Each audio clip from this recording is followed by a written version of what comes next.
আসসালামু আলাইকুম। আমাদের আজকের অনলাইন ক্লাসে সবাইকে স্বাগতম। আমরা আজকে আলোচনা করব আমাদের গণিত প্রথম পত্রের 5 নম্বর অধ্যায় বিন্যাস ও সমাবেশ নিয়ে।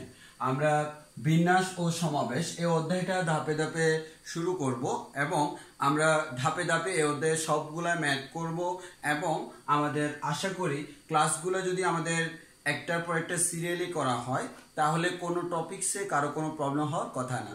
তো আমরা কথা না বাড়িয়ে আমরা আমাদের লেকচারের দিকে যাই। লেকচারের শুরুতে আমার পরিচয় দিয়ে দিই। আমি মোহাম্মদ ইফতেখার হোসেন ইমু, চুয়েটে অধ্যয়নরত যন্ত্র কৌশল বিভাগ, আর কলেজ ছিল চট্টগ্রাম কলেজ। তো আমরা আজকে আমাদের লেসনের শুরুতে প্রথমত আমরা বলে নিই আমাদের বিন্যাস এবং সমাবেশ এই অধ্যায়টা হচ্ছে আমাদের খুবই ইম্পর্টেন্ট একটা অধ্যায় এবং আসলে বলতে গেলে খুবই সহজ একটা অধ্যায়, কিন্তু আমাদের ম্যাক্সিমাম স্টুডেন্টের যে ঝামেলা হয় এই অধ্যায়ে সবার বেসিক একটু কম থাকে বা বেসিকটা একটু দুর্বল থাকে। তো আমরা যে কাজটা করব আমরা শুরুতেই একেবারে পুঙ্খানুপুঙ্খরূপে খুবই সুন্দর সুন্দর কিছু এক্সাম্পল দিয়ে আমরা প্রপারলি জিনিসগুলো ক্লিয়ার করে ট্রাই করব। তো আমাদের এখানে এই অধ্যায় যদি আমরা পুরোটা অ্যানালাইসিস করি তাহলে সবচেয়ে কনফিউজিং যে জিনিসটা সবাই কনফিউজড হয়ে যায় ওই জিনিসটা হচ্ছে বিন্যাস কি জিনিস আর সমাবেশ কি জিনিস।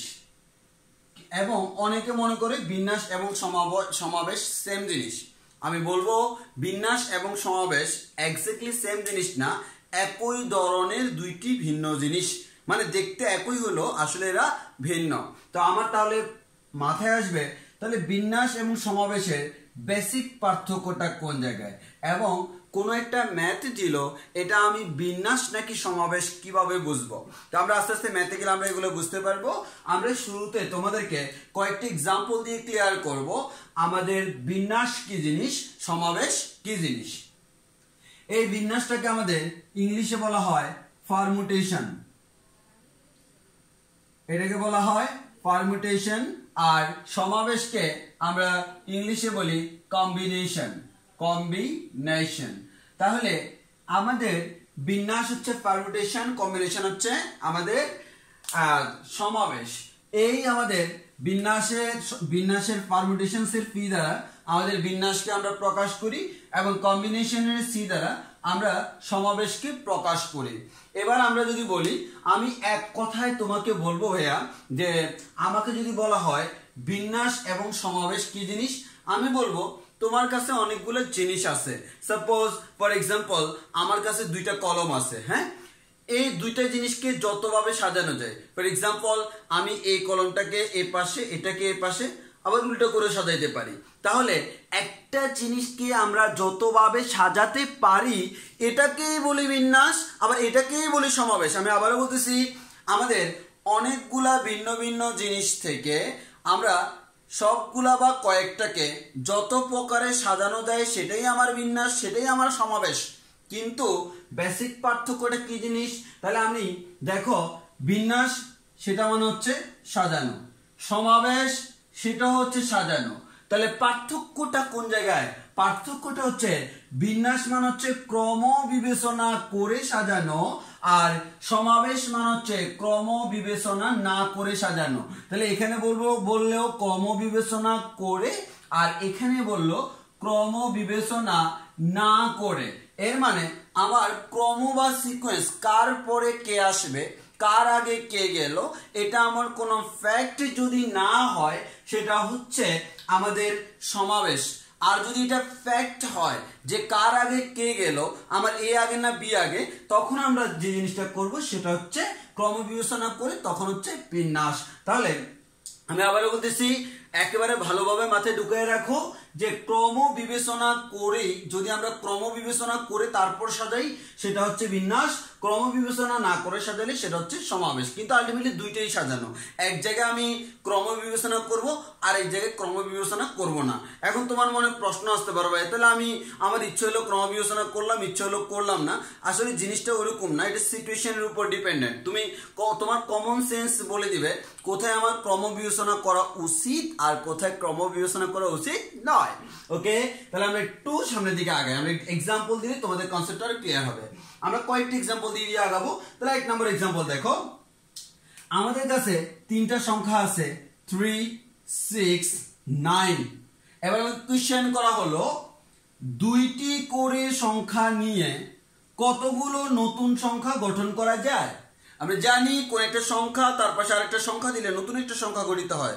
ফর এক্সাম্পল 1 একটা সংখ্যা, 2 একটা সংখ্যা। আমি যখন 1 আর 2 কে একসাথে বসাই, 1 এর পরে 2, তখন এটা হয়ে যায় 12। আবার আমি যদি 2টাকে আগে রেখে 1টাকে পরে দিই, সেটা হয়ে যায় 21। আবার আমি এরকম কয়েকটা আমি যদি 1 2 3 পাশাপাশি বসাই, আমার হয়ে যাচ্ছে 123। এর মানে আমরা একাধিক সংখ্যাকে পাশাপাশি বসিয়ে বা বিভিন্নভাবে সাজিয়ে আমি নতুন সংখ্যা গঠন করতে পারতেছি। কিন্তু আমাকে এখানে বলে দিল তোমাকে কি করতে হবে, তোমার কাছে সংখ্যা আছে কয়টা? 3টা। আমার কাছে সংখ্যা আছে কয়টা? 3টা। ওই 3টা সংখ্যা থেকে কয়টি করে নিতে হবে? 2টি করে। তাহলে 3টি সংখ্যা আমার কাছে আছে ওই 3টি থেকে। তাহলে আমরা বলতে পারি আমার কাছে আছে 3টি। তাহলে এভাবে আমরা বলতে পারি 3টি থেকে 2টি করে সংখ্যা নিয়ে কতগুলো নতুন সংখ্যা গঠন করা যায়। তাহলে আমি বলতে পারি ভাইয়া আমি যদি 3টি থেকে 2টি করে নিই, আমি একটা কাজ করলাম ভাইয়া, প্রথমে আমি নিলাম যেহেতু 2টি করে নিব, এই 3টা থেকে নিতে হবে। আমাকে বলে দিছি এই 3টা থেকে 2টা করে নিয়ে নতুন সংখ্যা বানাইতে হবে। তো আমি ভাবলাম আমি 3 এর সাথে 6 নিই। তাহলে আমি 3 এর সাথে 6 নিয়ে 36 বানাইলাম। আমার ইচ্ছে হলো আমি 6 এর সাথে 9 নিই, 6 এর সাথে 9 নিয়ে আমি 69 বানাইলাম। আমার ইচ্ছে হলো আমি 3 এর সাথে 9 নিব, 3 এর সাথে 9 নিয়ে আমি 39 বানাইলাম। একটু খেয়াল করে দেখো, তুমি কিন্তু আর নিতে পারবা না, কারণ তুমি প্রথমটা দ্বিতীয়টা নিলা, দ্বিতীয়টা আর তৃতীয়টা নিলা, প্রথমটা আর তৃতীয়টা নিলা, এর বাইরে আর ভিন্ন ভিন্ন ভাবে নেওয়া সম্ভব না। কিন্তু তাহলে আমি এভাবে নিয়ে আমি কয়টা সংখ্যা পাইলাম ভাইয়া? এভাবে নেওয়ার কারণে আমি সংখ্যা পেলাম 3টা, একটা 36, আরেকটা 69, আরেকটা 39। কিন্তু আমার প্রশ্ন হলো ভাইয়া এই 36 বানানোর জন্য তুমি কি করছো? 3 এবং 6 কে নিছো। এই 3 এবং 6 কে নিয়ে তো আমি 3 আগে 6 পরে দিয়ে যেরকম 36 পাইছি, একইভাবে আমি যদি 6টাকে আগে দিয়ে 3টাকে পরে দিই, তাহলে তো আমি 63 পাচ্ছি। একইভাবে ভাইয়া তুমি 69 কোত্থেকে পাইছো? 69 পাইছো 6 এবং 9 কে নিয়ে। একইভাবে আমি আগে 6 না দিয়ে আগে যদি 9 দিই, তাহলে 96 পাবো। আবার একইভাবে আমি 39 কোত্থেকে পাইছি? 39 পাইছি 3 এবং 9 কে নিয়ে। তাহলে আমি 3 এবং 9 কে নিয়ে যদি 39 পাই, তাহলে ভাই এবার তুমি চিন্তা করে দেখো, আমি 9টাকে যদি আগে দিই 93 পাচ্ছি। তাহলে আমরা একটা কথা বলতে পারি, সেটা হচ্ছে আমাদের এখানে আমরা যে কাজটা করতেছি সেটা হচ্ছে তুমি 2টা নিলা, কে কাকে কাকে নিলা? 3 আর 6 কে। কিন্তু এই 3 আর 6 কে নিয়ে যখন তুমি সংখ্যা বানাচ্ছ, দেখো আগে 3 দিয়ে তারপর 6 দেওয়া যে কথা, আগে 6 দিয়ে তারপর 3 দেওয়া সেম কথা না। এর মানে এই দুইটা আমরা বলতে পারি 2 রকম। এই দুইটা কি? 2 রকম সংখ্যা। এই দুইটা 2 রকম। আমি একইভাবে বলতে পারি আগে 6 পরে 9, আগে 9 পরে 6 সেম কথা না। একটা 69 আর একটা 96। আগে 3 পরে 9, আগে 9 পরে 3 সেম কথা না। এটা 39 আর এটা 93।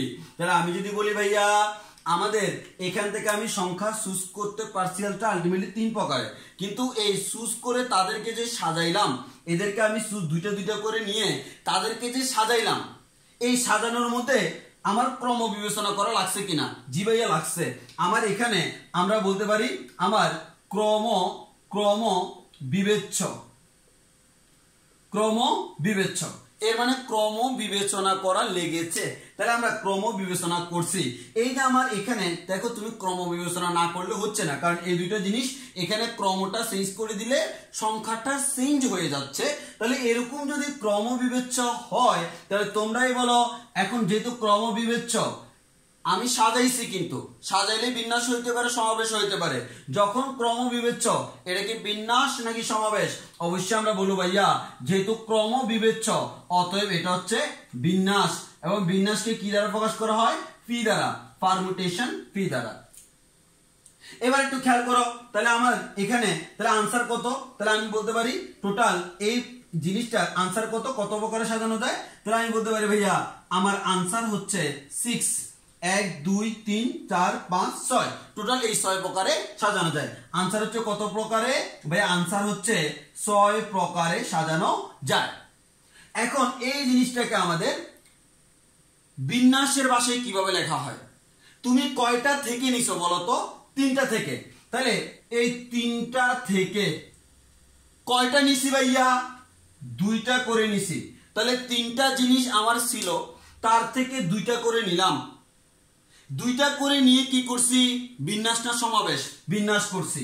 এই 3টা থেকে 2টা করে নিয়ে যে বিন্যাস, তাকে আমরা সংক্ষেপে প্রকাশ করি 3P2 দ্বারা।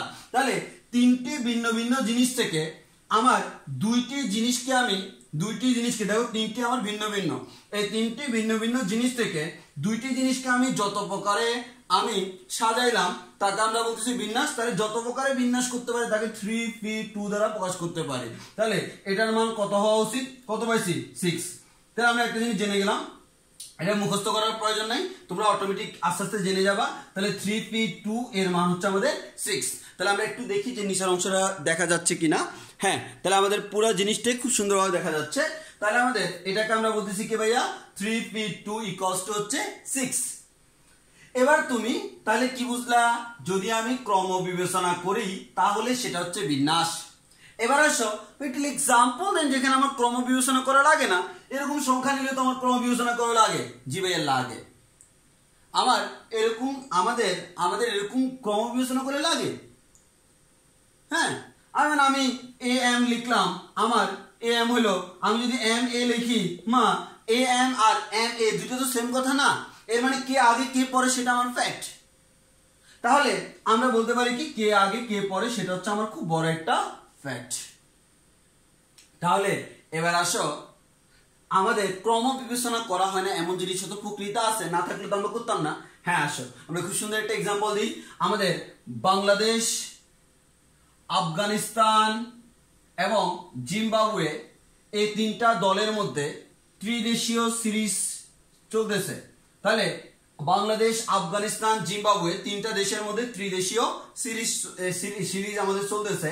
বাংলাদেশকে আমরা বি দ্বারা প্রকাশ করলাম, আফগানিস্তানকে এ দ্বারা, জিম্বাবুয়েকে জেড দ্বারা প্রকাশ করলাম। এখন তুমি একটু খেয়াল করো, প্রশ্ন করা হলো কত প্রকারে ম্যাচ গঠন করা যায়। আচ্ছা, তুমি ওদেরকে দিয়ে খেলাবা, কি করাবা? খেলাবা। একজনে কি খেলা জমে না ভাইয়া? খেলার জন্য কয়জন লাগে? 2 জন লাগে। তো এখানে তো 2 জন না, 2 দল, 2 দলে দলে খেলবে। হ্যাঁ, দলে দলে সবাই খেলা করবে। তাহলে আমার বলো তো 2 দলের বেশি কি খেলতে পারে? না ভাইয়া, মাঠ তো একটা, এক মাঠে 2 দলে খেলতে পারে। কেউ আমাদের পিটাবে, কেউ পিটা খাবে। হ্যাঁ, কেউ মারবে, কেউ আমাদের মার খাবে, এরকম টাইপসের জিনিস। হ্যাঁ, তাহলে আমরা বলতে পারি বাংলাদেশ, আফগানিস্তান, জিম্বাবুয়ে, তোমাকে যদি এখন আমি বলি কত প্রকারে ম্যাচ গঠন করা যায়, তাহলে তুমি বলতে পারো কি ভাইয়া? আমাদের ফার্স্ট যে ম্যাচটা হবে ওই ম্যাচটা আপনি বাংলাদেশের সাথে আফগানিস্তানের দেন। আপনি কার সাথে কার দেন? বাংলাদেশের সাথে আফগানিস্তানের। আমি যাই বললাম যে না, আমি বাংলাদেশের সাথে আফগানিস্তানের দিব না, আমি কার সাথে কার দিব? আমি আফগানিস্তানের সাথে বাংলাদেশে দিব। আচ্ছা, তোমরাই চিন্তা করে দেখো তো, আমার এই বাংলাদেশের সাথে আফগানিস্তান আর আফগানিস্তানের সাথে বাংলাদেশ কথার মধ্যে পার্থক্য আছে? না ভাইয়া। বাংলাদেশের সাথে আফগানিস্তান খেলা যে কথা, আমার আফগানিস্তানের সাথে বাংলাদেশ খেলাও আলটিমেটলি সেম কথা। এখানে আমি বাংলাদেশকে আগে বলতেছি না আমাদের আফগানিস্তানকে আগে বলতেছি, সেটা কোনো ফ্যাক্ট না। ফ্যাক্ট হচ্ছে তারা 2 জন আছে কিনা। তাহলে খেয়াল করো, এখানে কার আগে কে বসলো সেটা কোনো ফ্যাক্ট না, তারা 2 জন উপস্থিত কিনা সেটা হচ্ছে ফ্যাক্ট। আর এখানে তারা 2 জন শুধু উপস্থিত থাকলে হবে না, কে আগে কে পরে সেটাও আমার ফ্যাক্ট। তাহলে আমাদের ফার্স্ট ম্যাচ আমি দেখলাম এই 2 দলের মধ্যে। সেকেন্ড ম্যাচ যদি আমি বলি, সেকেন্ড যে ম্যাচটা, ওই সেকেন্ড ম্যাচটা আমি দিলাম মনে করো আফগানিস্তানের সাথে জিম্বাবুয়ে। এখন আমি যদি বলি না ভাইয়া আমি আফগানিস্তানের সাথে জিম্বাবুয়ে দিব না, আমি জিম্বাবুয়ের সাথে আফগানিস্তান দিব, কথা সেম না ভিন্ন? সেম। ওই কথা ঠিক না ভেজাল আছে? অবশ্যই ঠিক। এরপর আমি থার্ড ম্যাচ দিব, আমি 3টা ম্যাচ দিতে পারবো। থার্ড ম্যাচ যদি দিই, আমি দিলাম মনে করো সেটা হচ্ছে বাংলাদেশের সাথে জিম্বাবুয়ের ম্যাচ।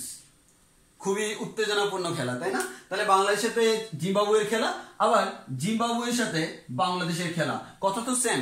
তাহলে আমরা বলতে পারি তুমি এখানে যেরকম 36 আর 63 কে 2টা ভিন্ন ভিন্ন সাজানো বলতে পারতেছো, 2টা ভিন্ন জিনিস বলতে পারতেছো। এখন তুমি বাংলাদেশ আফগানিস্তান আর আফগানিস্তান বাংলাদেশ 2টা কি ভিন্ন জিনিস বলতে পারবা? না ভাইয়া, এই 2টা আমার সেম। আবার এই 2টা আমার সেম কথা, এই 2টা আমার সেম কথা ভাই, আবার এই 2টা আমার সেম কথা। তাহলে আমি এই কথাটা বলার সময় আগে কাকে রাখলাম পরে কাকে রাখলাম সেটা কোনো ফ্যাক্ট না। তাহলে তোমরাই বলো, এই যে এতক্ষণ পর্যন্ত কাজ করলাম এখানে কি ক্রম বিবেচনা করা হয়েছে কি হয় নাই?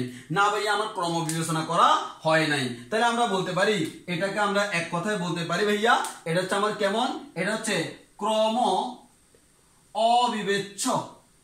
ক্রম অবিবেচ্য এর মানে ক্রম বিবেচনা করা হয়নি, আমরা ক্রম বিবেচনা করি নাই। এবার তাহলে সিম্পল চিন্তা করে দেখো, ক্রম যদি বিবেচনা না করি এটাকে কি আমি বিন্যাস বলবো না সমাবেশ বলবো? দেখো আমি সাজাইছি, এর মানে দুইটাই হইতে পারে। আমি ক্রম বিবেচনা করছি না ভাই আমি করি নাই। ক্রম যদি বিবেচনা না করি সেটাকে আমি আর আমাদের বিন্যাস বলতে পারবো না, সেটা হয়ে যাবে আমাদের কি ভাইয়া, সেটা হয়ে যাবে আমাদের সমাবেশ। দেখা যাচ্ছে? একটু আমি দেখি যে দেখা যাচ্ছে কিনা। জি ভাইয়া, ক্লিয়ারলি দেখা যাচ্ছে, আমাদের খুবই ক্লিয়ার দেখা যাচ্ছে। তাহলে আমাদের ক্রম অবিবেচ্য মানে তাকে আমরা বলতেছি কি সমাবেশ। আর সমাবেশের কম্বিনেশনের সি দ্বারা, এটাকে আমরা সি দ্বারা প্রকাশ করি। তাহলে একটু খেয়াল করে দেখি, আমরা যে জিনিসটা খেয়াল করে যদি দেখি, প্রথম কথা এখানে যদি বলি ভাই আনসার কত, আমরা বলবো আনসার হচ্ছে কত প্রকারে ম্যাচ গঠন করা যায়। এক প্রকার, দুই প্রকার, তিন প্রকার, কারণ এই দুইটা সেম কথা। তাহলে আমাদের তিন প্রকারে। এবার আসো, তাহলে আবার আগের কথা, আমি টোটাল আমার কাছে কয়টা অপশন ছিল? তিনটা। তাহলে আমি তিনটা থেকে কয়টা করে চুজ করলাম? দুইটা করে। তাহলে আমার ছিল আমার তিনটা, তার থেকে চুজ করলাম দুইটা করে। এখন এই চুজ করে আমি কি বিন্যাস করছি না সমাবেশ করছি? ভাই আমি সমাবেশ করছি, কম্বিনেশন। তাহলে সমাবেশ করলে তার আনসার, এবার বলো, বিন্যাস করলে আনসার ছিল 6, সমাবেশ করলে আনসার কত? অবশ্যই 2। তাহলে আমরা বলতে পারতেছি ভাইয়া আমার আনসার হচ্ছে 2। এটা হচ্ছে আমাদের এভাবে প্রকাশ করা যায়। অর্থাৎ তুমি যখন দিলা 3C2, এর মানে তিনটা জিনিস থেকে দুইটা জিনিস নিয়ে যত প্রকারে বিন্যাস করা যায়। আর 3C2 মানে তিনটা জিনিস থেকে দুইটা করে নিয়ে যত প্রকারে সমাবেশ করা যায়। যত প্রকারে সমাবেশ করা যায় সেটাকে আমরা বলতেছি কি আমাদের, সেটাকে আমরা বলতেছি সমাবেশ। তাহলে আশা করি তোমরা আমার প্রথম এক্সাম্পলটা বুঝতে পারছো, যে এখান থেকে আমরা একটা ওভারঅল আইডিয়া পাইলাম যে আমাদের বিন্যাস কি ভাইয়া আর সমাবেশ কি। তোমাদের প্রত্যেকের সবচেয়ে বড় ঝামেলা হচ্ছে বিন্যাস আর সমাবেশের মধ্যে পার্থক্য বোঝো না। আর সবাই হচ্ছে কমন এক্সাম্পল গুলো দেয় যেগুলো আমরা নিজেরা বুঝি, কিন্তু খুব সুন্দর করে গুছানো কোনো আমি এক্সাম্পল অন্য কেউ দিতে দেখি নাই। ওই কারণে আমি নিজে কিছু এক্সাম্পল বানাইছি যাতে করে তোমাদের বুঝতে খুব সুবিধা হয়। আশা করি এটা বুঝতে সমস্যা হবে না। তাও এই বিন্যাস এবং সমাবেশ, তাও অনেকের কনফিউশন থাকতে পারে। ওই কারণে আমি আরো কয়েকটা আমাদের কনসেপ্ট দেখাবো। আবার এরপরে যে কনসেপ্ট দেখাবো সেই কনসেপ্টটা আমাদের খুব ইম্পর্টেন্ট একটা কনসেপ্ট, তুমি দেখবা। এরপরে আমি আরো একটা কনসেপ্ট দেখাবো। হ্যাঁ, এবার হচ্ছে আমরা এখন দেখাবো হচ্ছে চকলেট প্রতিযোগিতার কনসেপ্ট। তাহলে একটু খেয়াল করি, আমাদের প্রথমত বিন্যাস সমাবেশ কি জেনে গেলাম। এবার আমরা শিখবো আমাদের বিন্যাস সমাবেশ ক্রম বিবেচনা করে, ক্রম বিবেচনা না করে। ক্রম থাকলে বিন্যাস, না থাকলে সমাবেশ। মানে থাকা না থাকা বলতে আমি এটাই মিন করতেছি, তুমি কাউন্ট করবা কি করবা না। যদি তোমার কাছে ক্রমটা একটা ফ্যাক্টর হয়, ক্রম বিবেচনা করা না করার মধ্যে পার্থক্য থাকে, তখন সেটা হচ্ছে বিন্যাস। আর যদি ক্রম বিবেচনা করা না করা, কে আগে কে পরে সেটা কোনো ফ্যাক্ট না, তারা আছে কিনা সেটা হচ্ছে ফ্যাক্ট, সেটা হচ্ছে আমার সমাবেশ। যেমন আমরা যদি বলি আমাদের এই যে মনে করো বিয়ের বাসর করে, হ্যাঁ আগে বউ ঢুকলো না আমাদের জামাই ঢুকলো, সেটা কোনো ফ্যাক্ট না। দুইজন ঢুকছে কিনা সেটাই ফ্যাক্ট। তাহলে আমার কথা হচ্ছে সেই ঘরে তারা দুইজন আছে কিনা ফ্যাক্ট, কে আগে কে পরে গেছে সেটা কোনো ফ্যাক্ট না। তাহলে ওই বাসর ঘরের যে কম্বিনেশন সেটা হচ্ছে কম্বিনেশন বলবো, সমাবেশ, ক্রম বিবেচনা না করে। তাহলে বাসর ঘরের কম্বিনেশন হয়, কখনো বাসর ঘরের পারমুটেশন হয় না। হ্যাঁ, তাহলে এই জিনিসটা একটু জেনে রাখবা, এটা বাস্তব এক্সাম্পল আর কি। তাহলে আমরা বুঝলাম বিন্যাস এবং সমাবেশের মধ্যে বেসিক পার্থক্যটা কোন জায়গায়। ওকে, নেক্সট আমি সামনের দিকে শিফট করি। আচ্ছা, সামনের দিকে যদি শিফট করি তাহলে আমরা কি পাবো একটু ভালো করে খেয়াল করি ভাইয়েরা, যে আমরা এবার পাবো হচ্ছে আমাদের চকলেট খাওয়ার প্রতিযোগিতা। হ্যাঁ, তাহলে আমরা এবার হচ্ছে আমাদের এবারের টপিকস হচ্ছে চকলেট প্রতিযোগিতা। চকলেট খাওয়ার প্রতিযোগিতা, চকলেট খাওয়ার প্রতিযোগিতা, প্রতিযোগিতা। এবার এসো, আমাদের এখানে প্রতিযোগী আছে 5 জন। প্রতিযোগী যারা অংশগ্রহণ করতেছে, এরকম প্রতিযোগী আছে আমরা ধরে নিলাম 5 জন। তাহলে আমার এই যে আমাদের প্রথম প্রতিযোগী, এরপরে আমাদের সেকেন্ড প্রতিযোগী, এরপরে থার্ড প্রতিযোগী, এরপরে 4 নম্বর প্রতিযোগী, এরপরে 5 নাম্বার প্রতিযোগী। এখন একটু খেয়াল করো, যেহেতু চকলেট খাওয়ার প্রতিযোগিতা, তাহলে বুঝতে পারতেছো আমি যদি বলি এরা কি নিব্বা নাকি নিব্বি, অবশ্যই আমার নিব্বি। হ্যাঁ, তাহলে যেহেতু নিব্বি তাদেরকে নিব্বি বানাই দিই। দেখো এদেরকে নিব্বি বানাই দিচ্ছি, এরা হচ্ছে সবাই হচ্ছে নিব্বি। হ্যাঁ, যেহেতু চকলেট খাওয়ার প্রতিযোগিতা, নিব্বারা এটা করলে আমাদের এটা উচিত না, নিব্বাদের এটা করা। ওমা ওরে কিছু দিনে যাও, ও হচ্ছে রাগ করে আছে, তাহলে আমাদের এদেরকে দিলাম। হ্যাঁ, রাগ করে আছে কারণ এটা চিকন তো খাইতে পারবে না, বুঝে যাচ্ছে। তাহলে এখন আমি কি করলাম, এখান থেকে বললাম আমাদের বিজয়ী হবে 3 জন। বিজয়ী হবে কয়জন ভাইয়া? বিজয়ী হবে 3 জন। ওকে, যে 3 জন বিজয়ী তাকে আমি আবার 2টা ভাগে ভাগ করলাম। কয়টা ভাগে ভাগ করলাম ভাইয়া? 2টা ভাগে। এদিকের বিজয়ী যারা আর এদিকের বিজয়ী যারা, তাদের মধ্যে একটা পার্থক্য আছে। কি পার্থক্য? প্রথম যে বিজয়ী তাদের ক্ষেত্রে আমি বললাম আমাদের সবাই পাবে আমার মেডেল। কি পাবে? মেডেল। আমাদের ফার্স্ট যে আমি বললাম, ফার্স্ট যে সে পাবে gold medal, gold medal. Second যে সে পাবে আমাদের, সে পাবে, তাহলে প্রথম যে সে পাইলো গোল্ড মেডেল, এরপরে সেকেন্ড যে সে পাইলো আয়রনের মেডেল, এর মানে বুঝতেছো ওই যে লোহার মেডেল আর কি। আর থার্ড যে পাইলো সে পাইলো গাছের মেডেল, এর মানে উড, কাঠ, গাছের মেডেল পাইলো। আর এদিকে আমি কি করলাম ভাইয়া, ফার্স্ট হোক, সেকেন্ড হোক, থার্ড হোক, সবাই পাবে গোল্ড মেডেল। সবাই পাবে কি ভাইয়া? Gold medal. এবার আমি যদি বলি আমাদের এখানে যদি আমি প্রতিযোগীগুলোর নাম বলি, তাহলে আমার অনেকগুলো প্রতিযোগী আছে। হ্যাঁ, তাহলে আমাদের যে অনেকগুলো প্রতিযোগী আছে, তাহলে আমরা বলতে পারি আমাদের প্রতিযোগীগুলোর অনেকগুলো নাম আছে। তো আমরা নাম দিব, মনে করো এটার নাম দিলাম করিনা, এটার নাম দিলাম জরিনা, এটার নাম দিলাম সকিনা, এটার নাম দিলাম রহিমা, এটার নাম দিলাম সাদিয়া। তাহলে একটু খেয়াল করে দেখি আমাদের অনেকগুলো আমাদের প্রতিযোগী আছে। এখন একটু খেয়াল করো, এইদিকে আমরা বলতেছি ভাই যে ফার্স্ট হবে সে পাবে গোল্ড, সেকেন্ড যে হবে সে পাবে আয়রন, থার্ড যে হবে সে পাবে উড। আর এখানে আমরা বলছি ফার্স্ট হোক, সেকেন্ড হোক, থার্ড হোক, সে কি পাবে? গোল্ড পাবে। এবার আসি, আমি 2টা অপশন নিলাম। যে প্রথমবার আমি দেখলাম মানে আমি দুইবার যাচাই করতেছি। প্রথমবার আমি দেখলাম ফার্স্ট হইলো সাদিয়া, যে কান্না করতেছিল, সে আমাদের দিয়েছিল কাদিয়া, তার নাম সাদিয়া, সে আমার হয়ে গেল ফার্স্ট। তাহলে এই যে আমার ফার্স্ট হলো মনে করো আমাদের সাদিয়া। তারপর সেকেন্ড হলো মনে করো আমাদের সকিনা।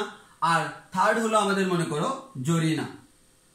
আর এর পরের বার যখন নিলাম তখন দেখা গেল হচ্ছে আমার ফার্স্ট হলো কারিনা, সেকেন্ড হলো আমাদের সাদিয়া, আর থার্ড হলো হচ্ছে আমাদের রহিমা। তাহলে একটু ভালো করে খেয়াল করে দেখো, আমি যদি বলি, আচ্ছা এভাবে না বলে আমি এভাবে বলি, আমার এরা 3 জনই হয়েছে। এর পরের বার কি হয়েছে জানো? সাদিয়া ফার্স্টের জায়গায় সেকেন্ড, আমাদের ফার্স্টের জায়গায় সেকেন্ড হয়ে গেছে, সকিনা সেকেন্ডের জায়গায় ফার্স্ট হয়ে গেছে, জরিনা থার্ডে আছে। তাহলে একটু ভালো করে খেয়াল করি, আমার এখানে দেখো আমি 2টার মধ্যে কি করছি, জাস্ট আমি 2টার মধ্যে সিকোয়েন্সটা ফ্যাক্ট করছি, মানে আমার আগে সাদিয়া, আগে আমাদের সকিনা। তাহলে একটু খেয়াল করে দেখো, আমি যদি বলি সাদিয়া কি পাবে? গোল্ড পাবে। সকিনা কি পাবে? আয়রন পাবে। জরিনা কি পাবে? উড পাবে। আর যদি বলি আমাদের সকিনা কি পাবে? গোল্ড পাবে। সাদিয়া কি পাবে? আয়রন পাবে। আমাদের জরিনা কি পাবে? উড পাবে। তাহলে একটু খেয়াল করো, আমি যদি বলি এটাকে যদি আমি আমার প্রতিযোগিতা হিসেবে গ্রহণ করি, এরা কান্না করবে না? আবার এটাকে গ্রহণ করলে তারা আরেকজন কান্না করবে। মানে জিনিসটা হচ্ছে কেমন, এখানে যেহেতু প্রথম পুরস্কার আর সেকেন্ড পুরস্কার সেম না, তাহলে সাদিয়া প্রথম হইলে পায় সে গোল্ড, সেকেন্ড হইলে সে পাচ্ছে আয়রন। এর মানে এখানে সিকোয়েন্স ম্যাটার করে কি করে না? অবশ্যই করে, কারণ প্রথম হইলে যা পাবে সেকেন্ড হইলে তা পাবে না, আর আমাদের গোল্ড পাইলে সেই জিনিসটা সারা যাবে না। তাহলে আমরা বলতে পারি এখানে আমার সিকোয়েন্স ম্যাটার করে।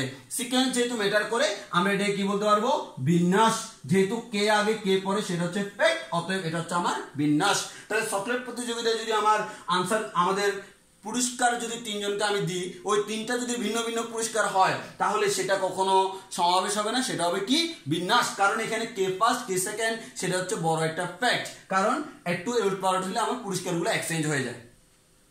এবার আসে এখানেও সেম। এখানে যদি আমরা বলি আবার ওরকম যে আমাদের আমাদের হলো কি প্রথমে সাদিয়া, সকিনা, জরিনা, এবার হচ্ছে সকিনা, সাদিয়া, জরিনা। এবার একটু খেয়াল করে দেখো তো আমার এখানে হচ্ছেটা কি। আমার এখানে যদি আমি চিন্তা করি, এবার আমার এভাবে নাও আর এভাবে নাও, প্রথম জন গোল্ড, সেকেন্ড জন গোল্ড, থার্ড জন গোল্ড, এখানে গোল্ড গোল্ড গোল্ড। আলটিমেটলি বলো তো এখানে কে আগে কে পরে, সেটা কোনো ফ্যাক্ট না। সাদিয়া ফার্স্ট হোক আর সেকেন্ড হোক, সে কিন্তু গোল্ডই পাচ্ছে। তাহলে আমরা একটা কথা বলতে পারি, এখানে সিকোয়েন্সটা ম্যাটার করতেছে, এখানে সিকোয়েন্স ম্যাটার করতেছে না। যেহেতু এখানে সিকোয়েন্স ম্যাটার করতেছে না, এটাকে আমরা কি বলবো ভাইয়েরা? এটাকে আমরা বিন্যাস বলবো না সমাবেশ বলবো? বাসায় সিলে সিলে বলো, আমরা বলবো সমাবেশ। তাহলে যেখানে সিকোয়েন্স ম্যাটার করে না সেটা হচ্ছে বিন্যাস, আর যেখানে সিকোয়েন্স ম্যাটার করে সেটা হচ্ছে আমাদের সমাবেশ।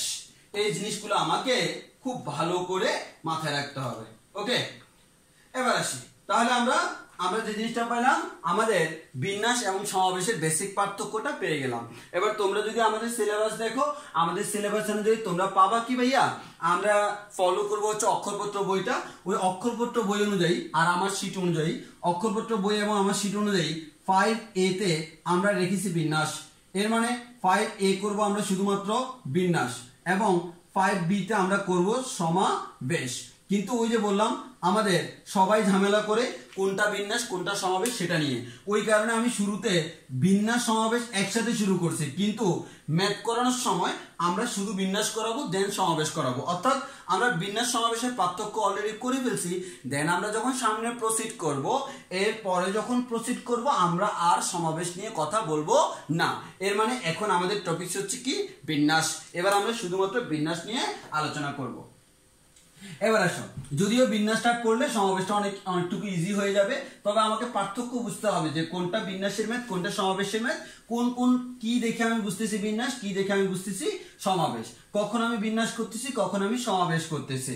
ওকে, তাহলে এবার আমরা যে কাজটা করব, এবার আমাদের আসবে, তুমি যদি বিন্যাস ও সমাবেশ অধ্যায়টা খুব প্রপারলি পড়তে যাও, তোমাকে একটা ইম্পর্টেন্ট জিনিস সম্পর্কে খুব ভালো আইডিয়া রাখতে হবে। সেটাকে আমরা বলি কাউন্টিং। কাউন্টিং বা গণনা, কাউন্টিং বা গণনা, বা আমরা বলতে পারি গণনা বিধি। গণনা বিধি এর মানে যে বিধির সাহায্যে আমরা গণনা করি, হ্যাঁ আমাদের, তাহলে আমাদের যে বিধির সাহায্যে আমি গণনা করি, এটা হচ্ছে ওই বিধি না এই যে বিধি তুমি বলে দাও আমি কার, হ্যাঁ তাহলে আমাদের ওই ধরনের বিধি না, এটা হচ্ছে আমার গণনা বিধি। এই যে আমার গণনা বিধি, এই গণনা বিধির মধ্যে আমার দুই ধরনের বিধি আছে ভাইয়া। আমাদের গণনা বিধি হচ্ছে দুই ধরনের, একটাকে আমরা বলি ভাইয়া যোজন বিধি, একটাকে আমরা কি বলি, একটাকে আমরা বলি যোজন বিধি, আরেকটাকে আমরা বলি গুণন বিধি। একটা হচ্ছে যোজন বিধি আর একটা হচ্ছে কি গুণন বিধি। নাম দেখেই বোঝা যাচ্ছে যোজন বিধি মানে হচ্ছে আমরা কি করব ভাইয়া, যোজন বিধি মানে হচ্ছে আমরা যোগ করব। যোজন বিধি মানে আমরা কি করবো ভাইয়েরা, যোজন বিধি মানে হচ্ছে আমরা যোগ করব, তাই না? যোজন বিধি মানে হচ্ছে আমরা যোগ করব। আর গুণন বিধি মানে হচ্ছে আমরা কি করব, অবশ্যই নাম দেখে বোঝা যাচ্ছে গুণ করব। এখন ঝামেলা হচ্ছে কখন আমি যোগ করব আর কখন আমি গুণ করব, এটাতে যে ঝামেলা। এই অধ্যায় যখন তুমি করবা, এর পরের অধ্যায় যখন করবা, এবং আলটিমেটলি তুমি যখন ইন্টার সেকেন্ড ইয়ারের একটা অধ্যায় আছে লাস্ট অধ্যায় সম্ভাবনা, ওই বিস্তার পরিমাপ সম্ভাবনা পার্টে যখন তুমি যাবা, সেখানেও ঠিক সেম বিধিগুলো কাজে লাগবে। কখন আমি যোগ করব কখন আমি গুণ করব, কখন আমার যোজন বিধি কখন আমার গুণন বিধি। এই যোগ এবং গুণের মধ্যে অনেকে আমাদের ঝামেলা করে ফেলে। আর তোমাদেরকে আমি একটু রিকোয়েস্ট করব যে তোমরা একটু ক্লাসগুলা প্রয়োজনে মাঝখানে ভিডিও একটু পজ করে হলো আস্তে আস্তে নোট করে ফেলিও, হ্যাঁ একবার আমি যেভাবে পড়াচ্ছি নোট করে ফেলিও, দেখবা পুরো সবগুলা ক্লাস করার পর খুব সুন্দর একটা নোট হয়ে গেছে, এবং পড়লে যে কেউ তোমাকে আমাদের চুরি করে নিয়ে যেতে পারে, তোমাকে না নিলেও খাতাটা চুরি করে নিয়ে যেতে পারে। তাহলে আমরা এবার একটু সামনের দিকে আগাই যে আমাদের যোজন বিধি কি ভাইয়া আর গুণন বিধি কি, আমরা এখন জানবো যোজন বিধি কি গুণন বিধি কি।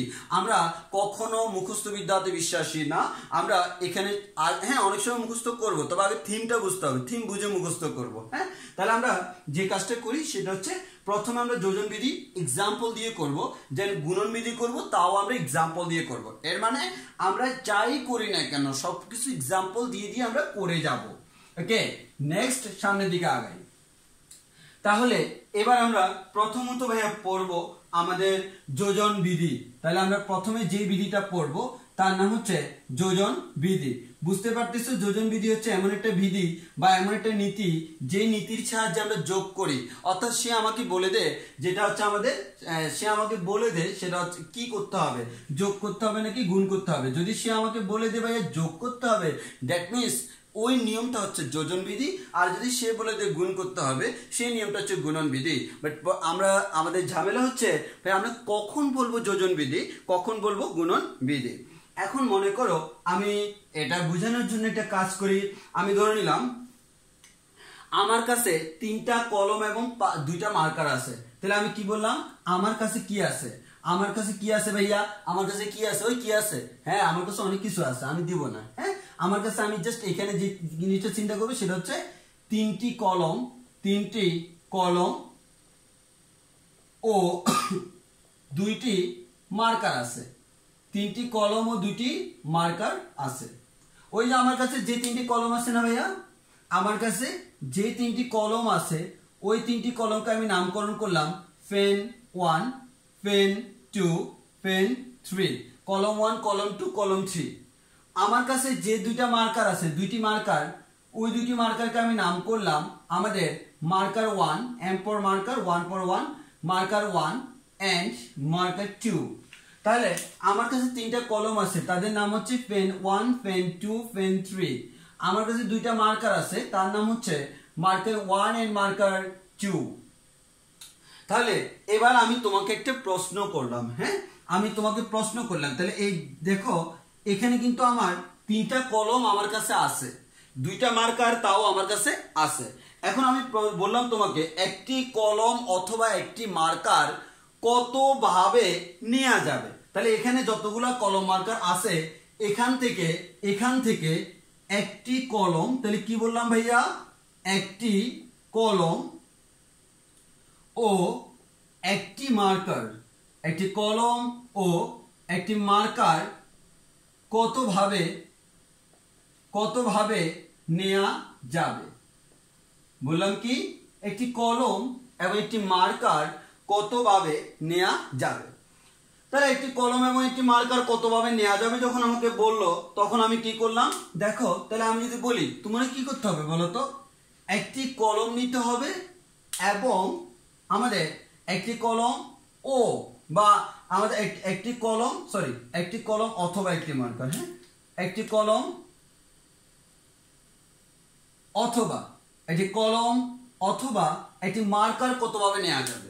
তাহলে আমি বললাম একটি কলম নিতে হবে অথবা একটি মার্কার, তাহলে একটি কলম অথবা একটি মার্কার, এর মানে কি আমি তোমাকে বললাম এখান থেকে এই 3টা কলম আছে, 2টা মার্কার আছে, এখান থেকে একটি কলম অথবা একটি মার্কার নাও। তাহলে তুমি কি করবা, হয় একটা কলম নিবা অথবা একটা মার্কার নিবা।